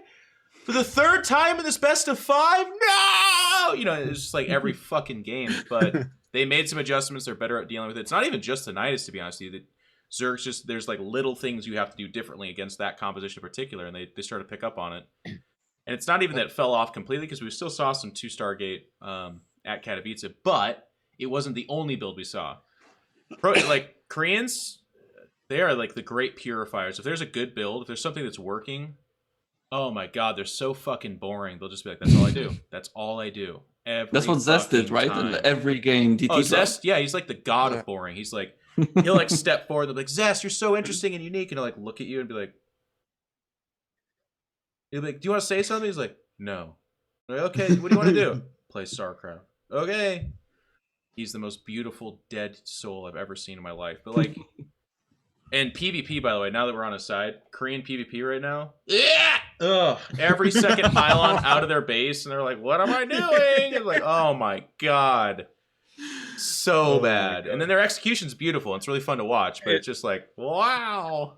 It reminds me, actually, the Korean PvP right now is like if you watch a cup with 2nd tier pros from Europe playing those PvPs, but better execution. Yeah, it's like whoa, there's like proxy stuff right near each other, and then it's You're just say that with Mana on our show right now. Ooh, burn! Damn. What? Wow. Oh my god, you guys! Everything Jeff, I say saw is your not... stream. Oh my god. Oh. Yeah, I tell you what, if you want to call me a 2nd tier European Protoss, that's a compliment to me. Yeah, I would take it. Oh no! Everything I say is a joke. Jesus Christ, man, is obviously upper middle tier. It's not even close. At least, like he's top 30 for sure. Yeah. I mean, it goes like Rail, Showtime, and then Hellraiser, yeah. Hellraiser, Goblin, Drogo, if you ask Goblin, Rotterdam, yeah. Goblin's higher than that, but yeah. There are a couple of new Polish Protosses, like Geralt is coming up as well right now. Oh yeah, Geralt. Yep. Is it supposed to be Geralt? Rotterdam, of course, Roddy. Is it the same way when it's spelled with a T and D? Yeah, he spells his own name differently. Yeah, I'm confused. No, that was a joke, you idiots, all of you. You idiots. I was gonna more jump on Dan because I actually think European PvP is way better than Korean in terms of enjoyment to watch. It's maybe not the best, okay, but like it's at least interesting. For God's sake. Maybe in tournaments, like I think on the latter it doesn't really differ that much from the Korean. It's all about proxy. Like it's very aggressive. Is it? And yes, it's very aggressive. Like it's also very repetitive. I think a lot of the PvPs end up being on like the +2 barely free basis push, and well, whoever has more like better macro and whatever happened in the early game wins. Yeah, like it's not very interesting the way that PvP works right now, but I don't really mind it because there are so many different variations in the early game that it is interesting to play. Like that is not so boring. Like the mid game is super boring because it's 2 maxed out armies fighting against each other. Well, this not is even not maxed the out. worst. We've had worse metas for PvP for sure. The 4-gate era. The Colossus worse, or the 4-gate era, yeah. Yeah, that was both those were the worst. Those were insanely bad. And actually, I like it better now than when it was Phoenix versus Phoenix quite often. Yes. There's very few things worse than actual Phoenix versus Phoenix. Yes. It's one of the worst things I've ever seen in 20 years of StarCraft. Yeah. It's just, it's puke. Thank God they made that Oracle Armored. The only good thing about Phoenix vs. Phoenix was because Roddy commentates so many tournaments, you could see him get excited Yeah. And then you could watch him die inside. As towards the end, Roddy, who's renowned for his knowledge, would be like, "Okay, so he's got the circle first. He's gonna. Oh, he's actually behind 3. Oh, I don't know." And like you could just see his eyes gloss over as he realizes his whole world is built up around lies because he thought he knew PvP Phoenix versus Phoenix, but nobody does. Nobody knows. The players Nobody. actually. The players are just like, "Here we go," and they're like, "Fuck! All right, good game, man. That was really damn. How'd you get so many?" He's like, "I don't know either." And they're like, "Whoa, hey, whoa!" The worst part is when 2 patient players fight against each other in Phoenix versus Phoenix, and it's like 18 minutes of waiting, massing Phoenixes with a mothership into one fight of 30 seconds. Well, GG. Oh, that's the best part because it's like a cockfight, right? Like it's just these 2 chickens that are ready to just go at each other, but then someone like drops in a terrier, and they're like. And the other guy's like, he puts in like 3 cats. He's like, I don't fucking. Are they gonna help? Is this what I'm supposed to do? Like one guy goes Tempest, the other guy is carriers. The motherships are like over here. They get one shot by the Phoenix. You're like, I don't understand it. The other guys have got shields, like 2 shield upgrades. The other guy doesn't, but he wins the fight. And there's like one guy like has a guardian shield, the other guy doesn't. You're like, that's supposed to be good, but at a certain point, no one even knows if you're supposed to get the upgrades. Nobody knows. And then everyone's like. And there's like some micro trick that Roddy will talk about, but then like the absolutely doesn't work sometimes. You're like, excuse me, bitch. Like I don't. Or how about the most random thing is no matter when you build your fleet beacon, you always think you're the guy building it first. It turns out you're within 7 seconds of the other guy building his every fucking time. You could be on 3 bases. The guy's murderlate on 1 base, but he's like, yeah, I'm gonna have the fleet beacon though. Okay. Man, like when you build a fleet beacon and until the range finishes, it's like good a minute or 70 seconds of like, am I gonna die right now or not? Is the guy doing the same thing or not? Yep. No, my favorite part of Phoenix versus Phoenix is when you get to the phase where there's one Zealot attacking one Pylon in the middle of the map, and both of you are sitting there with your Phoenixes and you're like getting ready. Who's gonna do it? Yeah. Well, that is the most awkward part, is literally the aggressive part of Phoenix, where because sometimes I lose these guys and I watch the game, they're just fucking all over the map with their Phoenix, and I'm like, who are you? Are you the goddamn Joker? Do you just not care? I know. Do you know how many? They kill my probes, and I'm like, that's not supposed to work. I have 3 more than you, and I'm just over here. Like, I will kill you. You can just lose the game. And then you interview that person. It's zest every time. They're just like. They're like, what were you thinking? They're like, I wasn't. I don't. You get the probes. And you're like, do you get ahead when you do that? He's like, I don't know. Maybe. Like, it's so true, that probe part. Oh my god, kills me every time. They are like the Joker though. They just set the money on fire. They're like, I don't know. We're gonna see. Yeah. I don't care. But do you do this all day? You just take your time and throw it up into the wind, and maybe it comes back to you. And you're like, yeah. I'm 21 years old. I don't give a shit. You're like, all right. Fuck, dude. I got a back pain. I'm not entirely sure. Is it my spine dissolving? Yeah, it's like all of my Phoenix versus Phoenix games. It's just amazing. I'm really happy that we're past that. The Oracle being armored has helped PvP a lot, because right now you don't need like 4 stalkers and a shield battery to defend on or one single Oracle.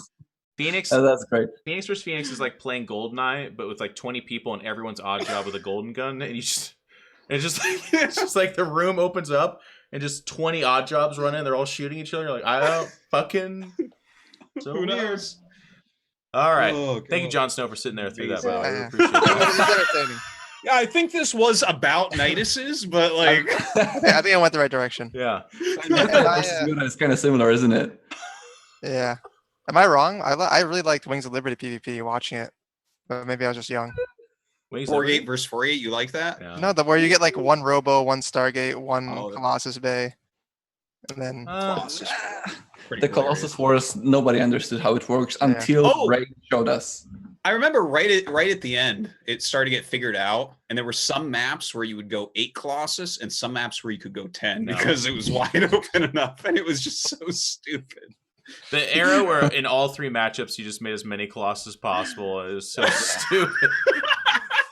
The Giraffe Wars, dude, is so dumb. It's like right now it's a little bit similar. It's with the Immortals, isn't it? Like there's no bad number of Immortals really. Like you need more. That's I like it. that question never gets asked. Like, how many do you want? Like, because you get asked every question in your Twitch chat. Nobody's ever like, how many Immortals? You're like, as many as you can fit. When people are making 14 immortals, that's where I draw the line. Screw that. Still 14. better. Then the Broodlords come. What are you gonna do with those immortals? Base trade. 10 immortals is enough. Bro, you ever had 20 immortals roll up on you, man?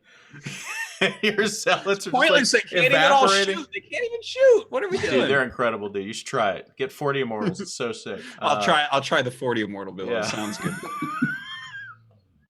I like what JonSnow supply JonSnow immortal. said the most I have to NA kill thing. probes at the end. It's so real though, because this happens every fucking game where I'm just like, oh, I lost track of time. He's got Broodlords, shit, and then like the Broodlords fucking flooding. They're like, we're gonna commit to the right side of the map. Here we go, boys. Takes them 25 minutes to get over there, and your immortals are just like on the other side of the map, like, get through the base as fast as possible. Oh, it's so beautiful. That's every game I lose risk puck. Yeah. Because he goes like mass immortal, but also like 50 Templar. Templar. And his are quicker too, because he got 7 warp prisms, and they're all bound to different parts of his body. So he's just like 6 range, man. Yeah, moving around. All right, next topic, I think.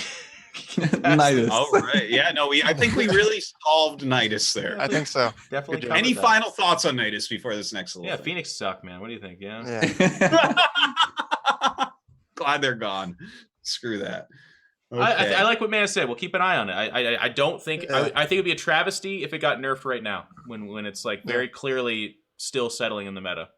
And I can say in ZVZ it's very stressful right now because like you never know when just 50 roaches can be in your main. So or lurkers, I can feel his pain. Oh yeah, and lurkers. Top of the ramp lurkers, the best move. I can't wait till Zergs discover that, and I'll be like, I've been doing that literally. Jeff invented 2001. Yes, I've been.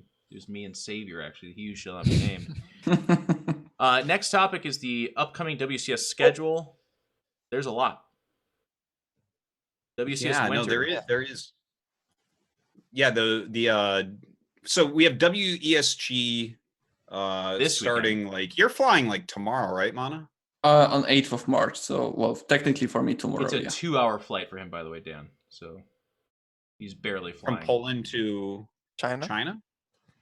Is it in China? That's in Ukraine. I think that's the CSGO one. Oh, no. So, no. That's the funny thing. WESG. No. No. The commentators are doing it from Ukraine. I kid you not. WESG commentators? What? Yes. What? Are you actually serious? Unless something changed. Rotterdam said he's flying to Kiev. That's for WCS, isn't it? No, not WCS, you fool.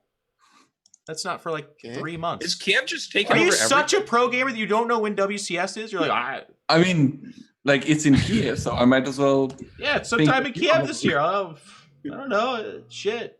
Next month. Jesus. He can just take the bus over. It's fine. He'll be there. Okay. Oh my God.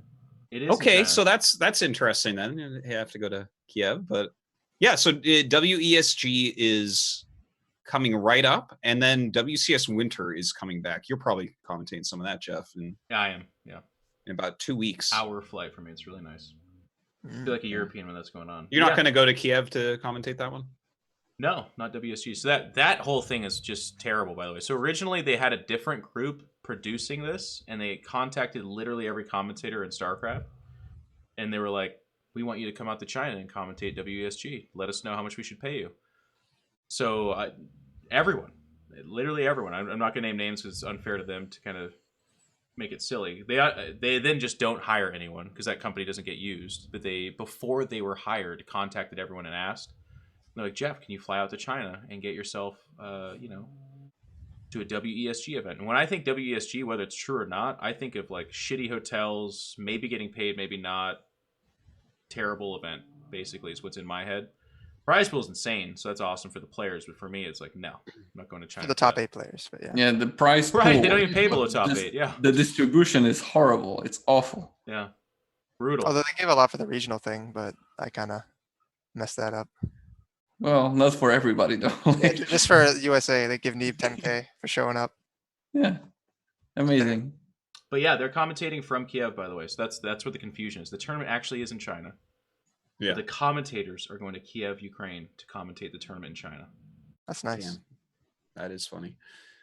Okay, well, you have that to look forward to next week. I guess we will be talking about WESG next week. I did have one little roundtable topic real quick because I saw this stat and I thought it was kind of interesting since we have Mana on the show, right? I mean, we've already talked about Alpha Star stuff into the ground, but basically Mana, your games against Alpha Star might be the most watched games of StarCraft ever. Well, TLO as well, obviously, but right now losing to a robot Mana right now. Just oh, he also beat it. He also beat it, but so it's at 1.1 million views on the main video, right? Plus, there was obviously a bunch live. Serral versus Stats is under 1 million right now. Okay, so like, it's pretty insane how many people are watching. And there's all these littler videos that are 100K, 200K, kind of going over the games and. To give you an idea, Mana, the Who is Artosis video has half that many, okay? Damn.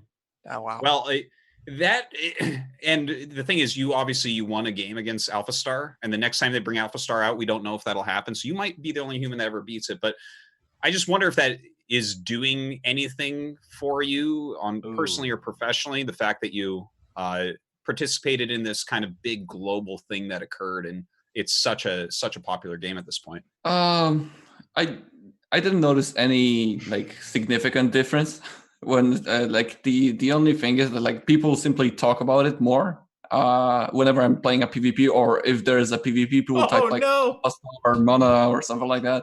So for now I don't find any like huge difference. Like I think I'm more popular right now, or like people recognize me more, but nothing really changed to me too much for now. I didn't think the effect this would have on Mana's god-awful Twitch chat, but yeah, now that I think about it. Oh yeah, you talk a lot about how bad Mana's Twitch I watch chat Mana is. all the time. He's one of my favorite streamers. Love your gameplay, buddy, but your chat thinks they need to tell you how to play StarCraft so much. It is insane. And you feed it too. You're over there with your little fucking spoon. You're like, tell me more. Tell me more. And they're like, Mana, I noticed that you researched Storm in that game against that Terran player, but I was kind of thinking to myself, I was like, what if you didn't do Storm, you went Colossus instead? And you're like, I think that's a great question. I think generally speaking, Storm is a better answer. Like, no, that's not true. Yeah, I'm actually changing my opinion. I think it's Carrier Tempest now that I think about it. About 9 minutes in, you should have gone Carrier Tempest. And you're like, oh, wow, that's a great idea. Oh, my God. Now after you lost to Alpha. How many times have you been asked about oversaturation? Touch the doll. Oh, too many. That's too many. Too many times. Every single time that I'm streaming and there's a new guy, I'm like, yeah, well, what do you think about the oversaturation now that you have played against Alpha Star? Like, it's a different punch as well. But, I'm always like being nice to my chat. And I must say that when it comes to the streaming, I love my chat and I love my people that are there. Because even though like sometimes it can get annoying with the suggestions and so on, overall the chat doesn't really very friendly moderation. Chat, yes. So yeah, shout out to my people on Twitch if they are watching or will be watching. They're extremely well intentioned, but it's it's a little bit to me like going to like a Harvard like a mathematician lecture, and he starts off with like, hey, I've only been doing this my whole life, but I'd love advice from all of you, everyone in the chat. If you guys could, if you in the auditorium could just help me solve this impossible equation that will take me a week. I need you guys to help me. And then the entire room is filled with people being like, the x equals 0 to 1, I think. I don't know, I'm a plumber. I have no fucking idea, but just try it. And you're like, great question over there. Again, been doing this my whole life. Okay, I'm actually literally an expert, but you? All right, I'll try it out. You're great. God. And I'm in the chat literally ripping chunks of flesh from my body just to try and end it all, but I can't get enough of it. All right. Jeff, I know that I know better than them. Like, I just don't want to be harsh on people. I want to be nice, and sometimes I will say stupid shit, I guess, but very, very rarely. And overall, I also want to educate people as much as possible. I know, man. You know why I keep coming back to your channel, though? Because you don't know this, but you're going to snap. You're going to break. And I'm going to be there to watch it happen, and I can't wait. Someone's going to say something so toxically stupid. They're going to suggest something that you'll have, you'll smile, but then your eyes will, like, dim down. Like, the light behind them will go out, and that's actually your soul leaving your body. just leave your body, and you'll be like, "What did you say?" He's like, "Yeah, I should have transferred all of your probes to that second base. It's better saturation than natural because it has more minerals in the clumps." And you're like, and you'll have like this weird, you'll collapse it on yourself. I'm gonna be there to watch all of it. It's gonna be so sick.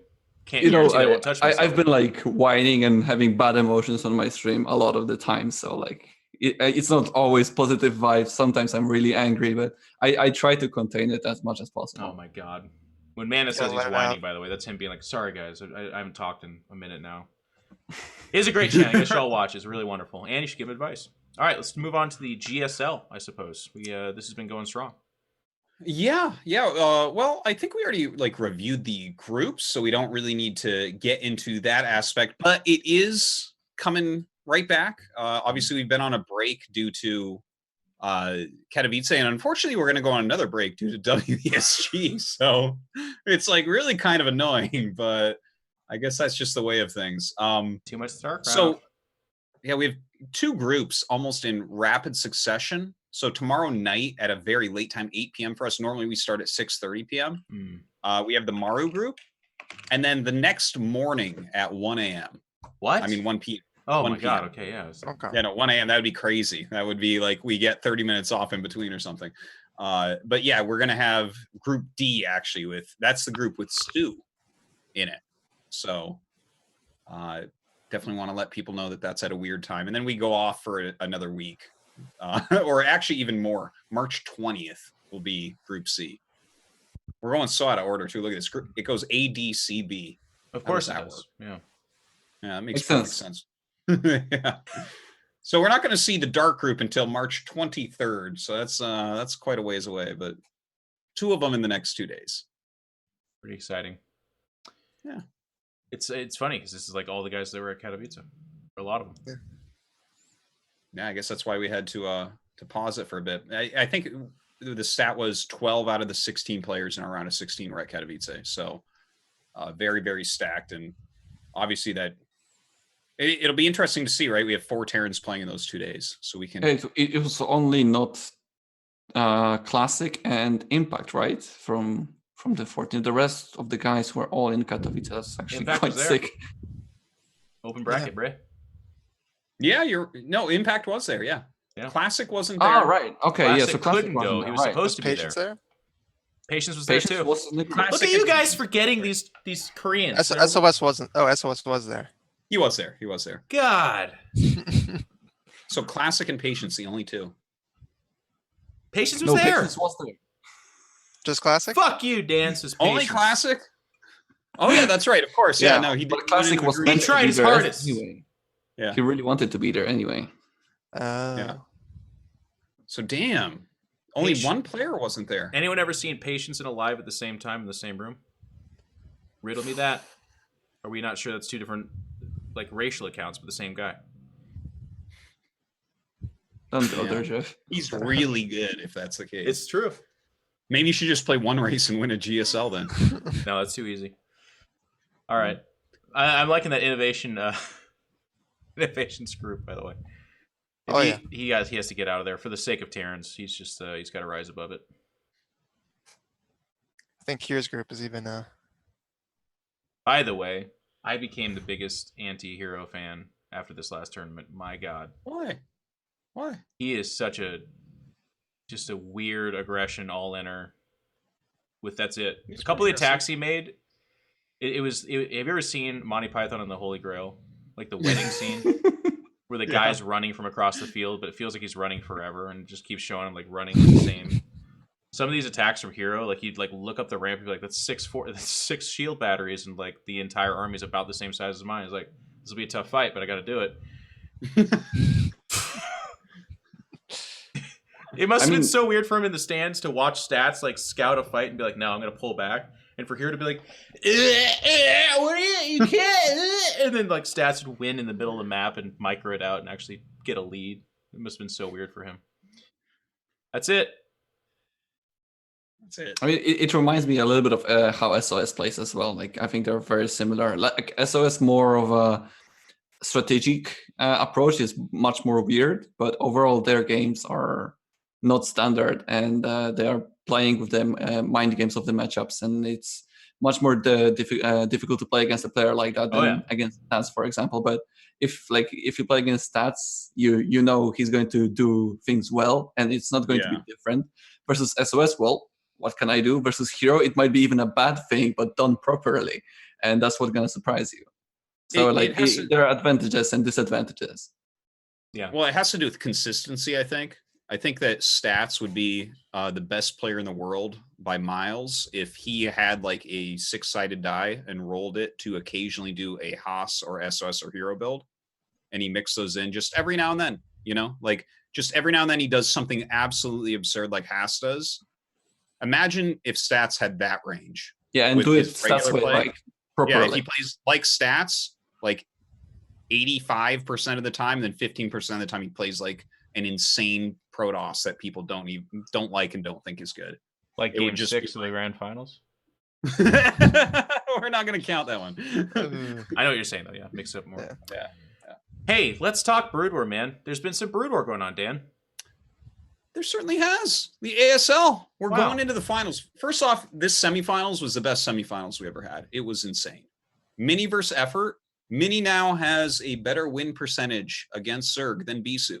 It is just wild. He's like 68% or something against Zerg. And he took out Effort, the defending champion, to make it to the finals.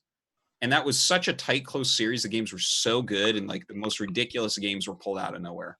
And then we had Last First Reign. I didn't think it was going to be as good as that other one, because how could you be? But damn, was it ever. Just the most insane close series. 4 out of the 5 Last First Reign games, you actually don't know who's going to win. It goes back and forth so many times. You can't, and it comes down to like just the end. Like they mined out on some of the maps. Some of the maps were rushes. It was just a great, great series, which gives us Mini versus Last in the finals match. Of course, we're going to do the 3rd place match on Sunday. Yeah, on Sunday, we're doing Effort versus Reign. So definitely that's going to be amazing. It's basically the best Zerg versus best Protoss in the world right now. And the finals the week after that on the next Sunday, the 17th of March, live big finals, outdoor venue at Olympic Park Hall. Oh, cool. And yeah, Last first Mini, and Last looking to be the first dual champion of KSL and ASL. It's going to be good. Nice. Do we know if Flash and Jay are going to play in the next season? We do not know yet.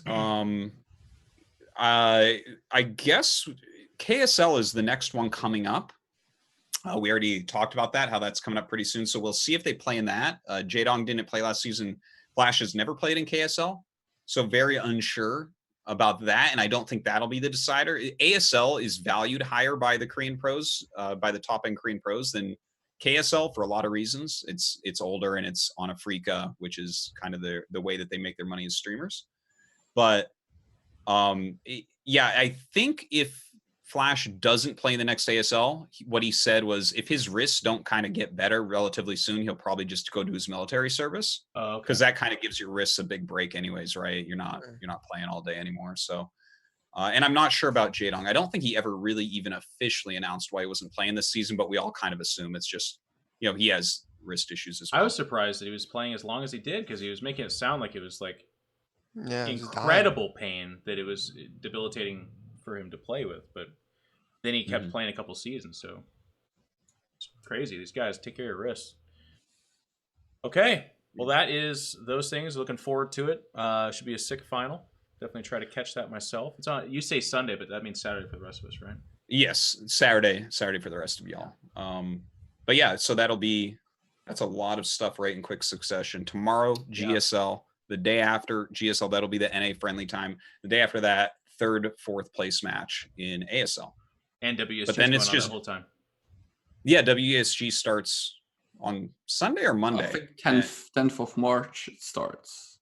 10th or 11th. So 4 days. So WSG will be overlapping, and then we take a week off of basically everything while the WSG is going on. So truly is the season. It's happening. Yeah.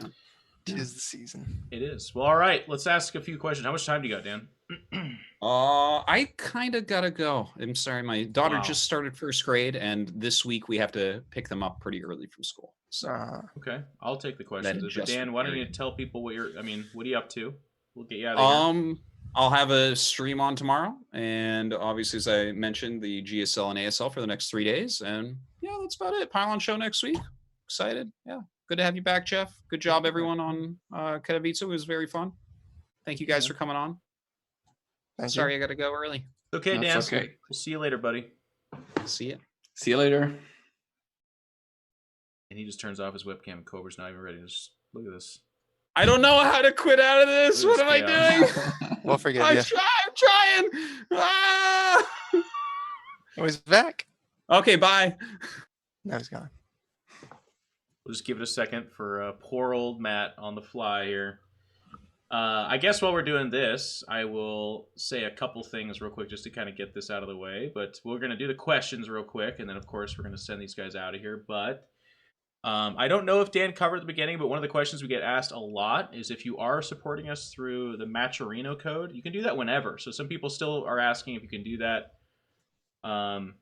If you have to do it when the show's on or something like that, anytime.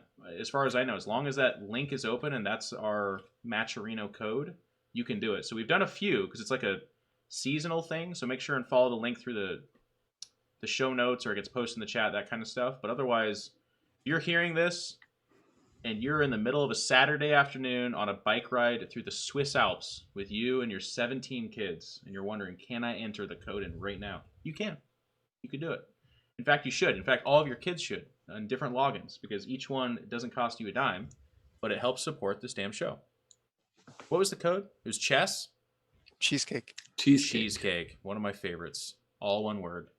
There you guys go. So that's just putting that out there. Help answer that for people too. They ask in the chat and they ask in the Discord if you don't mind. But I think we're ready. Matt did his damage control and saved our webcams. Let's do a few questions here. But it's also late at night for Mr. Mana, so we can't keep him for too long. It's early in the morning. Early in the morning, yeah. Oh my God. Well, yeah. I mean, you stayed up though, right? Yes. Yeah, I didn't take enough. Was it early in the morning or is it late at night? Oh, well, maybe it's both. 4 a.m. It's a weird hour, isn't it? And I love this too. Every time I'm like, it's time for questions. There's always someone in the chat like, I've got a question. Let me post it right here. And we're like, no. It's week 41. We're a well-oiled machine right now. We are Arnold Schwarzenegger on Daytona Beach, fully ready to go. So as soon as these questions get thrown up in front of me, here we are. Gunnar asks just basically your thoughts on a 1-year anniversary show. It's kind of cool. He brought it to our attention that April 10th is inside of a day of us doing the show for 1 year. So that's really awesome. I think we'll definitely have some kind of thing, Gunnar, to answer your question. I don't know that it'll be a whole special episode, but it'll be like we talk about it or something. But thank you for asking. Now that Stu has the monkey off his back, who is the player that takes his mantle? So the question is for you guys, who's the player that needs to win the most?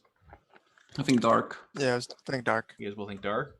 You know what's kind of funny about that, though, is like, do you think people associate that with Dark? When you think of Dark, do you think of this guy that hasn't really won a championship? No, because Sue was the #1 guy. Now after Sue, it has to be Dark. I think Dark has been doing pretty well, relatively. I think because he's kind of newer than Sue. I think I'm not sure. People in the chat are saying Maru. I know why you're saying that. I was initially going to tease you because he won 3 GSLs, all 3 of them last year. But I see what you're saying. It's more of a save face kind of thing, because he definitely, the way he lost was pretty bad at Katowice, so it looked pretty rough. But okay, Dark seems to be the answer. I don't know that I disagree with that. I think a cheeky suggestion would be something like Neeb, by the way, who obviously is not known as a second placer. But what's kind of happening in the foreigner scene is because Cyril is so dominant, there's not really room for anybody else, right? Like every time one of these other guys, like a special Neeb, even Showtime comes up, it's like, yeah, they're really good. They're considered very good. And then almost without any hesitation, people mention Cyril while talking about Showtime. Yeah, what about Showtime? Like Neeb already had his victories in 2017. Sure. Now Showtime he had had one, some right? in 2018. I mean, he had only 1 victory. Neeb had already 3. But now Showtime hasn't even got into the finals. And I think he's outstandingly good at this game, and I can barely win a game of him. So overall, watching his game, it's just pure great games. And I think he's been struggling against Terran the most. I think a lot of the tournaments that he has lost was based on of his PVT. So I would love to see him finally win because I think he really deserves it as a player. He's really, really good at the game. Yeah, when you queue into Showtime, it's like, oh, it's just a wall. There's no way. Yeah. You're like, it's going to be a long game and I can't win. So you're just kind of tired before it starts. It's going to be a long game and I can't win. That is tough. All right. GT Buzzsaw asked, after watching Neeb's interview before playing stats at IEM Katowice, do some players have a mental block about certain matchups? Stefano versus Zerg is another example of this. Doesn't it seem like a self-fulfilling prophecy? I guess what I would distill this question into is, do players have mental blocks? Is there things out there that they hurt themselves with, basically? What do you guys think? You're both players. Yeah. Yeah. You want to go first? No, that was it. I said yeah. Okay. He says yes. I mean, yeah. I mean, well, the simple answer would be yes. We do have mental blocks, and I had a mental block in PvZ for a very long time. Like historically, PvZ has been my worst matchup for since the beginning of StarCraft 2 for like 9 years or so, and it's been different metas. It's been different map pools, different patches, and it wasn't a problem of the matchup itself. It was simply me never understanding how to play PvZ, and I never went above that. Right now, I think I finally got over it, and I feel confident in like all the free matchups. But a lot of the times there's a period where I'm like, well, I have no idea how to deal with something, and it's a block like I'm expecting this to happen. I'm afraid that this is going to happen, even though like in half of the games these things are not going to happen. It's like I'm basically blocking myself from playing well because I'm overthinking a lot. Yeah. Interesting. What about you for John? So do you have any that leap out at you for yourself? For me, I feel like I have pretty big mental blocks for like the kind of top NA players like Scarlet, Neeb. Because like if you think of it logically, like there shouldn't really be a way I take them down consistently because they just play so much and they're so good. So I don't know. It's just you kind of have to be like arrogant, I guess, and think you have a chance versus everybody. And then there's some to that, yeah. Yeah. Then if you think of like the specific matchups, like normally if something's like a little bit imbalanced, if it's like 45% win rate, it feels a lot tougher than 45, you know? I guess that's the one thing. Yeah. It's interesting. I think it's a good question. It's obviously it's different for everybody. This is more like matchup centric, but there was a lot. For me, when I was a player, it was the mounting losses. So it's kind of like the Sue situation, only, Sue is obviously in grand finals. For me, it was just anything at all. We kept training, we kept working, and then we would go to an MLG, and I would lose to people that I was normally beating in practice, or at least going 50-50 with, but I just never got the right coin flip. And then because EG was such a high-profile team, but then also I was on State of the Game, and I was on these like talk shows, I had to answer for my losses every time. So it like got drilled into my head that, every loss was like another public shame. Like the bell gets rung and I get walked out naked, but just beautiful at the same time. That was tough. That was a tough one. Just Falk asks, for in control regarding IEM, after Serral lost, I noticed the camera shots of the crowd became very tight. Was the stadium half empty for the semis and finals after Serral's loss, or was the stadium full throughout? It's an interesting question. It's the kind of stuff we obviously can't talk about online because, it doesn't fit the narrative of like what you do. But the crowd was okay there. It became mega full because that audience is there for CS:GO. It's very much so a CS:GO show. They've got a big tradition of that in Poland, obviously, but Katowice is it's a major. The people I thought were very enthusiastic, polite, and then there was a lot of signs, and it was a very good audience for StarCraft. So I have nothing but love for them, but as camera people, it's a 10,000 person stadium, and we were the first show, so we were very early in the day. So there was a good number of people, but as people do as well, they don't like sit next to each other in this tight space down the middle of the stadium. They sit spread out, and you don't want to take a big shot of the whole audience and have it look like people don't give a shit. So where they shot the people was in the cloisters of where people were. And that's not a StarCraft thing. That's a showbiz thing. That's everywhere. Anything. Unless you have a sold out place, in which case, then yeah, show everybody, because that's the thing you show. That's your full answer, which is kind of interesting. So Scrappy Joe, ESL featured some of the observers at IEM in a video. What are some qualities that make your favorite observer stand out from the rest? What would you like the ThePylonShow audience to know about observing that we likely don't already know? What about you guys? Because I know pro gamers are very critical of observers. How do they do for you guys? Sometimes it's kind of triggering, you know, if they're just not looking at the right things. But I guess like the good observer is one you don't notice because, you know, you're just focusing on the game and they're making all the right, I don't know, positions. Yeah. I mean, there are some mistakes that, I mean, observers can't show everything at once. I think right now that it's such a great time that we actually have like dedicated observers for the tournament. It's so much better to watch as a viewer. And well, obviously they're going to miss a couple of things, but I'm not critical of the observers. I know it's a difficult job because they need to show the game as understandable as possible, like understand the game from the player's perspective as well, because they need to kind of like prepare when the game is going to be like in a minute, so they have to prepare what to show and in what order. And a lot of the times when the game goes like chaotic, it's really difficult to prioritize which screen to show or not. So I'm not criticizing observers, and I never will, because I know it's a difficult job, and I think a lot of people misunderstand that. Yep. We had 3 observers at Katowice, which is also really nice, by the way, because it is one of those things where very often the observer is like, it actually, as Mana said, it's kind of a subtle thing that he said, but it's really true. We actually used to not have observers. It was years ago, but it was like a luxury because they were like, no, the casters can do it, but it actually affects casting. The observing is even shittier, like way shittier, and then the overall product of the show is bad.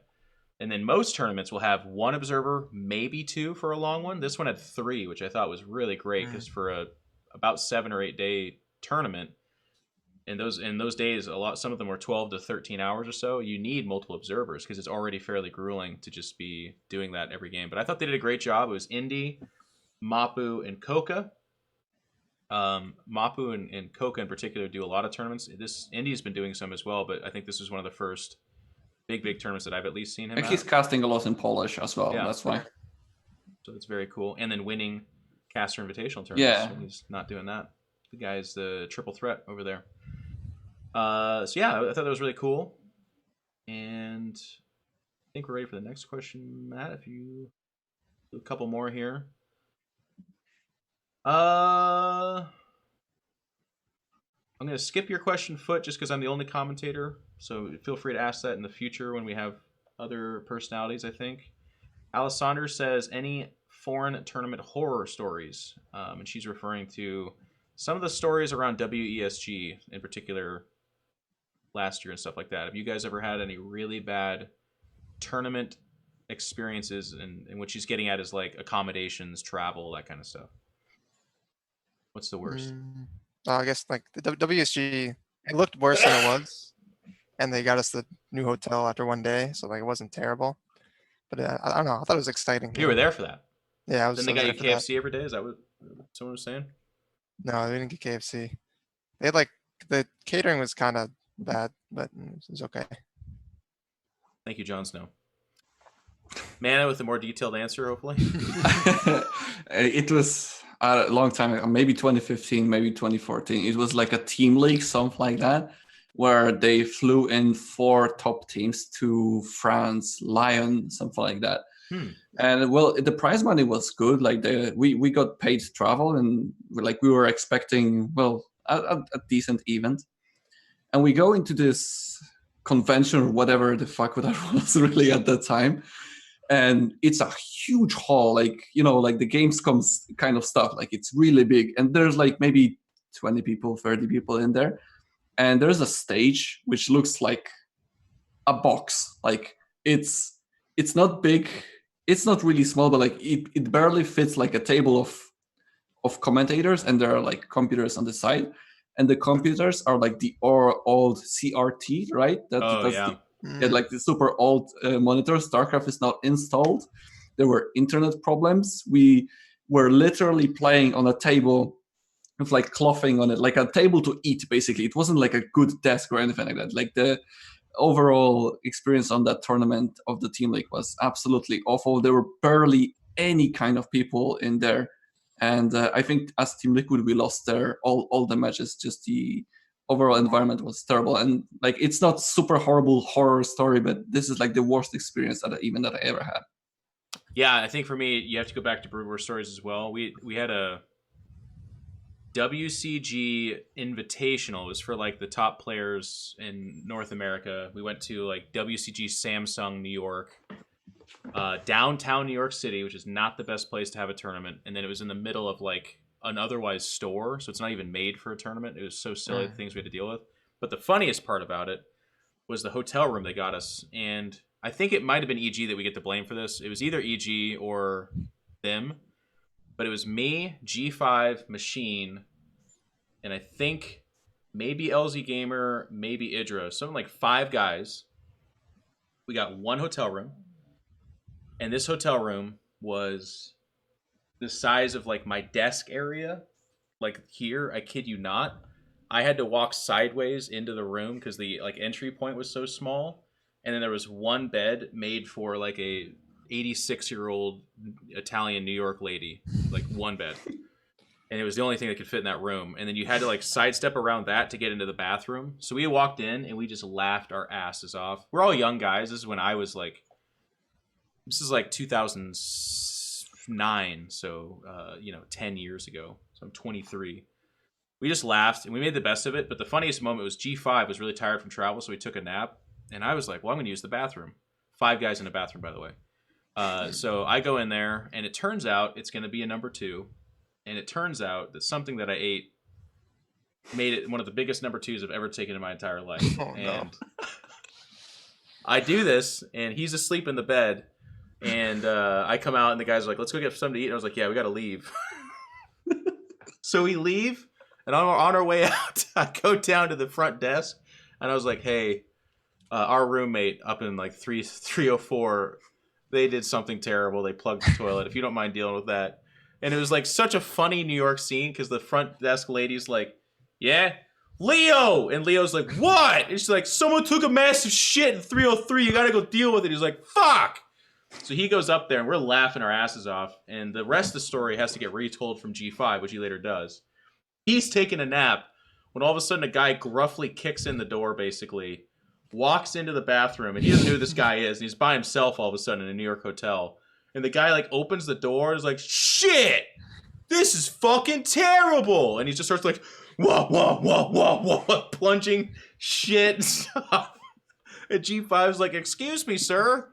Who are you? And he's like, yo, buddy, your toilet's fucked, man. I'm here to save it, okay? It's like... G5 came down a couple minutes later and was like, you won't believe what just happened. And we're like, I think we do. Yeah. So it wasn't necessarily the worst. It was definitely one of the weirdest moments we ever had. I remember one more. If I yeah, do it, please. I think it was 2015. It was Copa America in Peru. And that was back when they let the North Americans in for one season. So I don't know if Huck told you about this event, but he didn't like it too much. But when I first showed up, I was actually too young, so they needed to have my older brother come with me as like a chaperone. When I got there, like the taxi guy was like, no, we can only take one of you because that's what they told. And like, so we're kind of like arguing him for a while.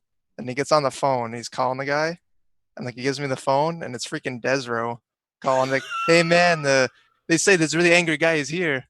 What's going on? And like, I had to get Desro to communicate to them to give us like 2 rides to the hotel. Oh, saving esports. Yeah, freaking Desro. Okay.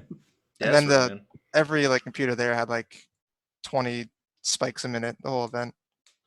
But I mean, I was used to it from playing Korea, so yep, at the advantage. That would bother Huck. Huck back in the day, man. Yeah, he was not a happy camper. He was not a happy camper. That guy he's tough to please.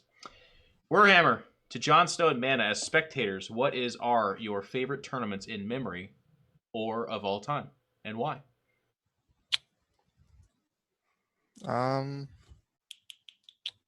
I would say Mana versus Terran, baby. Nama. Either I don't know. Do you mean like the ones we played in, or just the ones we watched? It's a weird question. It's got a lot of parentheses and ands or ors, so I guess he's just asking, what's your favorite tournament, as a player or as a spectator? Well, for me, it has to be like for the past 3 or 4 years. It's Krakow. It has to. No, I am Katowice. It's my favorite, like to watch and to play in. The memory that I have, like the best memory of a tournament, has to be, well, probably WCS Krakow. That was really good. but like as a player, the environment. I mean, it's very similar. WCS Premier Finals, that was. The environment is very similar to IM Katowice because it's still in the ESL studio, so the organization is similar. It's a great event. So yeah, basically the IM Katowice, WCS Krakow is like my favorites. Yeah. JonSnow? For me, just I guess all the BlizzCons are pretty hyped to watch. Yeah? Especially the last one. What about as a player? What's your favorite as a player? As a player, I think just from personal experience, I need the DreamHack Montreal and Austin. I think that they're just really sick locations, really nice venue. Yeah. A lot of cool things to do. I don't know. Those locations are awesome. I'm kind of sad that they're not doing Austin this year. Yeah, Austin's a cool city. That was a good event. Yeah. A little bit warm, but it was good. Montreal's sick though. I have to agree with you there. For me, the best tournament ever to have watched.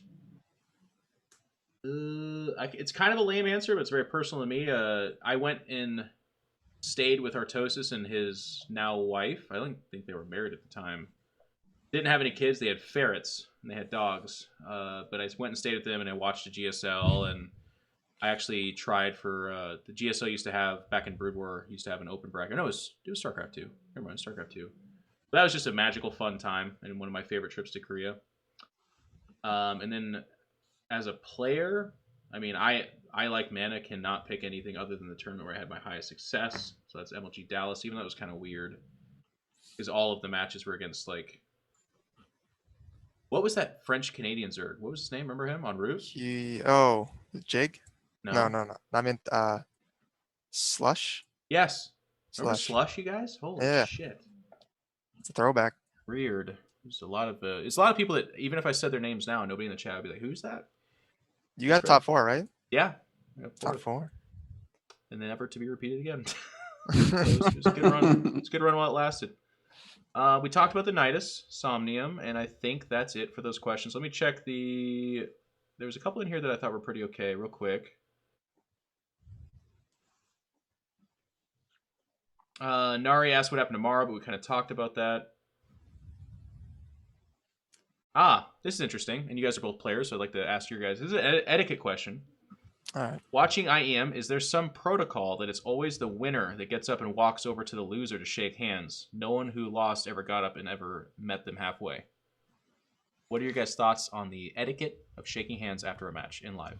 So I think, like, personally, I wouldn't mind if the winner would come to me if I would lose. Like, if they want to shake hands, I will always stand up and meet them in the half stage. I think that's the respectable thing to do. I think it always should be the loser walking up to the winner, because I can understand why the loser might be upset. I personally would never be. So that's them saying it's okay to shake hands, basically. Yes. Yeah. Personally, I've always walked up when I lost, but I think maybe if you're like completely crushed, I could see you just like not wanting to get up, you know? So I could see that. Yeah. It is a good question. It's interesting, right? I actually like the idea of the loser coming to the winner, or no, the loser going to the winner, because there are times, even if you're friends with that person, where the loser doesn't want to acknowledge it. They want to pack up their shit and get out of there. And it's not a BM thing. But what's kind of tough about the situation is that all of a sudden extra weight is put on that moment in time, right? Like when one person doesn't shake hands or didn't see it or is weird about it or whatever, then it gets focused as this like big monumental thing, when oftentimes what it is, that person's like crushed because they've been practicing really hard for something and they just lost. We had a lot of that because like Innovation didn't shake someone's hand or something like that, so we got like kind of incessantly asked about it. Yeah, it was like Rogue. Something like that, and then Smix asked him, and they're like, "What? No, I just didn't see him." Like, oh, okay. But I think people really misunderstand with the Koreans as well, because with the Koreans they don't need to shake hands; they just bow a little bit, like they acknowledge each other, and that's it. There doesn't need to be a handshake. But there doesn't need to be, but sometimes they do, right? So that's where it gets lost in translation a little bit. So people are like, "Why did they shake hands, but others didn't?" So, I had one moment, and well, anyways, it's like, it's funny because it didn't matter at all to me, but then when you lose, suddenly some stuff does matter to me. At one MLG, Machine beat me, and I got really upset with him because afterwards he just kind of walked off, and I was like sitting there, and I was like, if we're teammates, you got to shake my hand. But that's like not really a thing, you know, it's not a rule. But all of a sudden it became one in my head. So that's a good question because it's not discussed. Nobody has anything. There's a couple rules out there, right? Like one of them was I shouldn't say it without. Anyways, there's some players who are like, no, I don't talk to the other guy after I lose. And they may be from Poland and they might play Zerg, but then the other players know that rule, so they don't go to them, but then people talk about it, right? Because then it's kind of weird. Anyways, that's it for the questions. Thank you guys. Appreciate that. Thank you, JonSnow. Thank you, Mana. Very nice episode, you guys. Let's sign off on all the stuff real quick, and then you guys can tell us what you're up to, and we'll get it done. So first and foremost, of course, the show could not exist without our Patreons. You guys are absolutely amazing, so thank you so much. Here is the $10 tier. It's incredible. I'm always amazed by how many people. It's just always about 395, give or take a few, but it's actually going in the upward direction, which is awesome. And then here are people that are extremely generous, above and beyond. So just thank you guys all. I hope you never, like, the reason I mention this every episode is because it's actually so important and it's very true, and we really honor you guys and respect it, and thank you for helping support to make this content, because we believe in it very much so. But at the same time, we can't do it for free, because if we did, we would be, the government would come, is what would happen to me. I don't know what happens to Dan, but to me, the government would come. So thank you. And then, of course, AFKT, big sponsor there. Appreciate you liking. And then Matcherino, as I said, just to put out there again, you can put in the code whenever, as long as the code's active. And right now we're active. I don't know how long the season's active.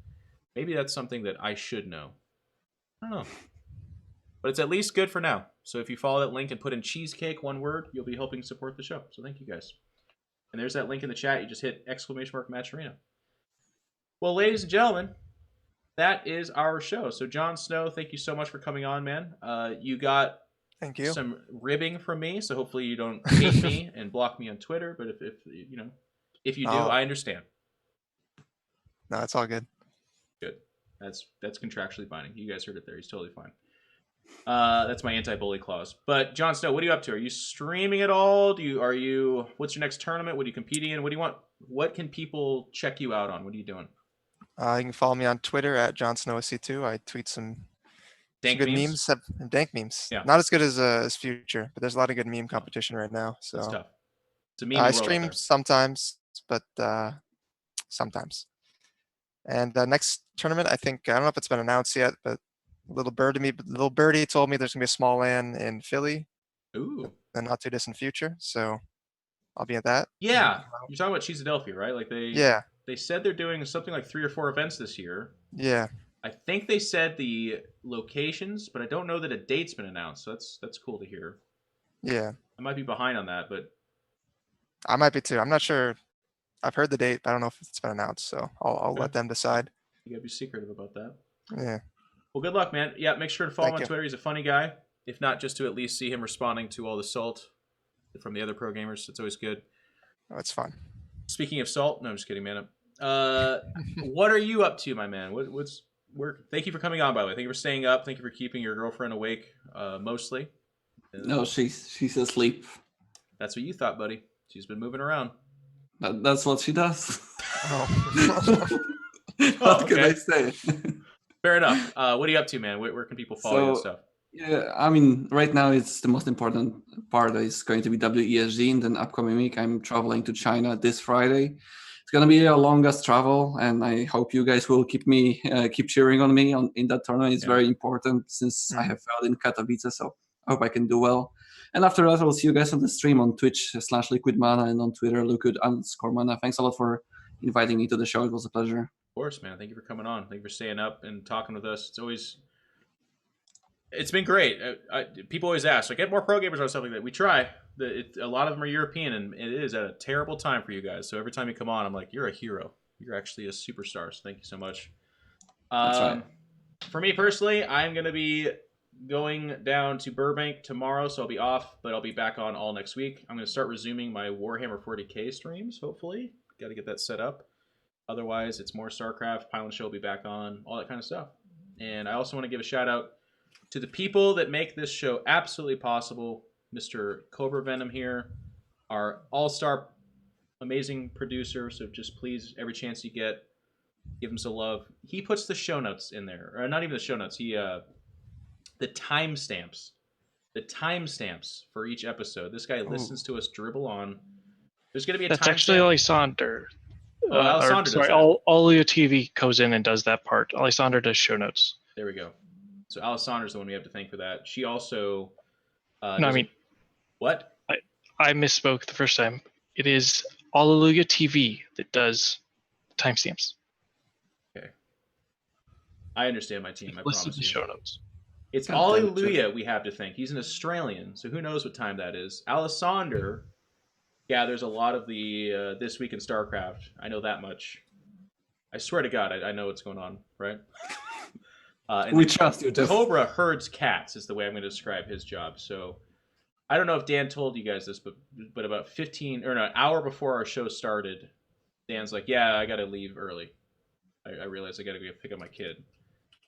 Which is refreshing to me, because it's like because Dan's 76 years old, so I've still got all this time in my life to figure things out, knowing that he hasn't. So that makes me feel good. But are you going to put that in the chat, Cobra, that we're doing? Or no, just for me? Okay, actually, I'll just read down this. This is good. So here's the people I want to thank. Cobra is the producer. Alessander does show notes. So thank you very much to Alessander. And then we got Body Pop that does a lot of the artist work. Lich&Famous does some artist work as well. Timestamps are Alleluia. And Dark Furs has done some animator work. So I know these are just names for you guys, but these are really important people to us, and they're what makes the show tick. So if you see them, give them some love, and thank you very much. That's episode 41. We'll be back next week. I don't know what we'll talk about. I don't know with who we'll talk about it, but we will. We'll talk StarCraft. So we'll see you guys soon. Bye-bye. Bye.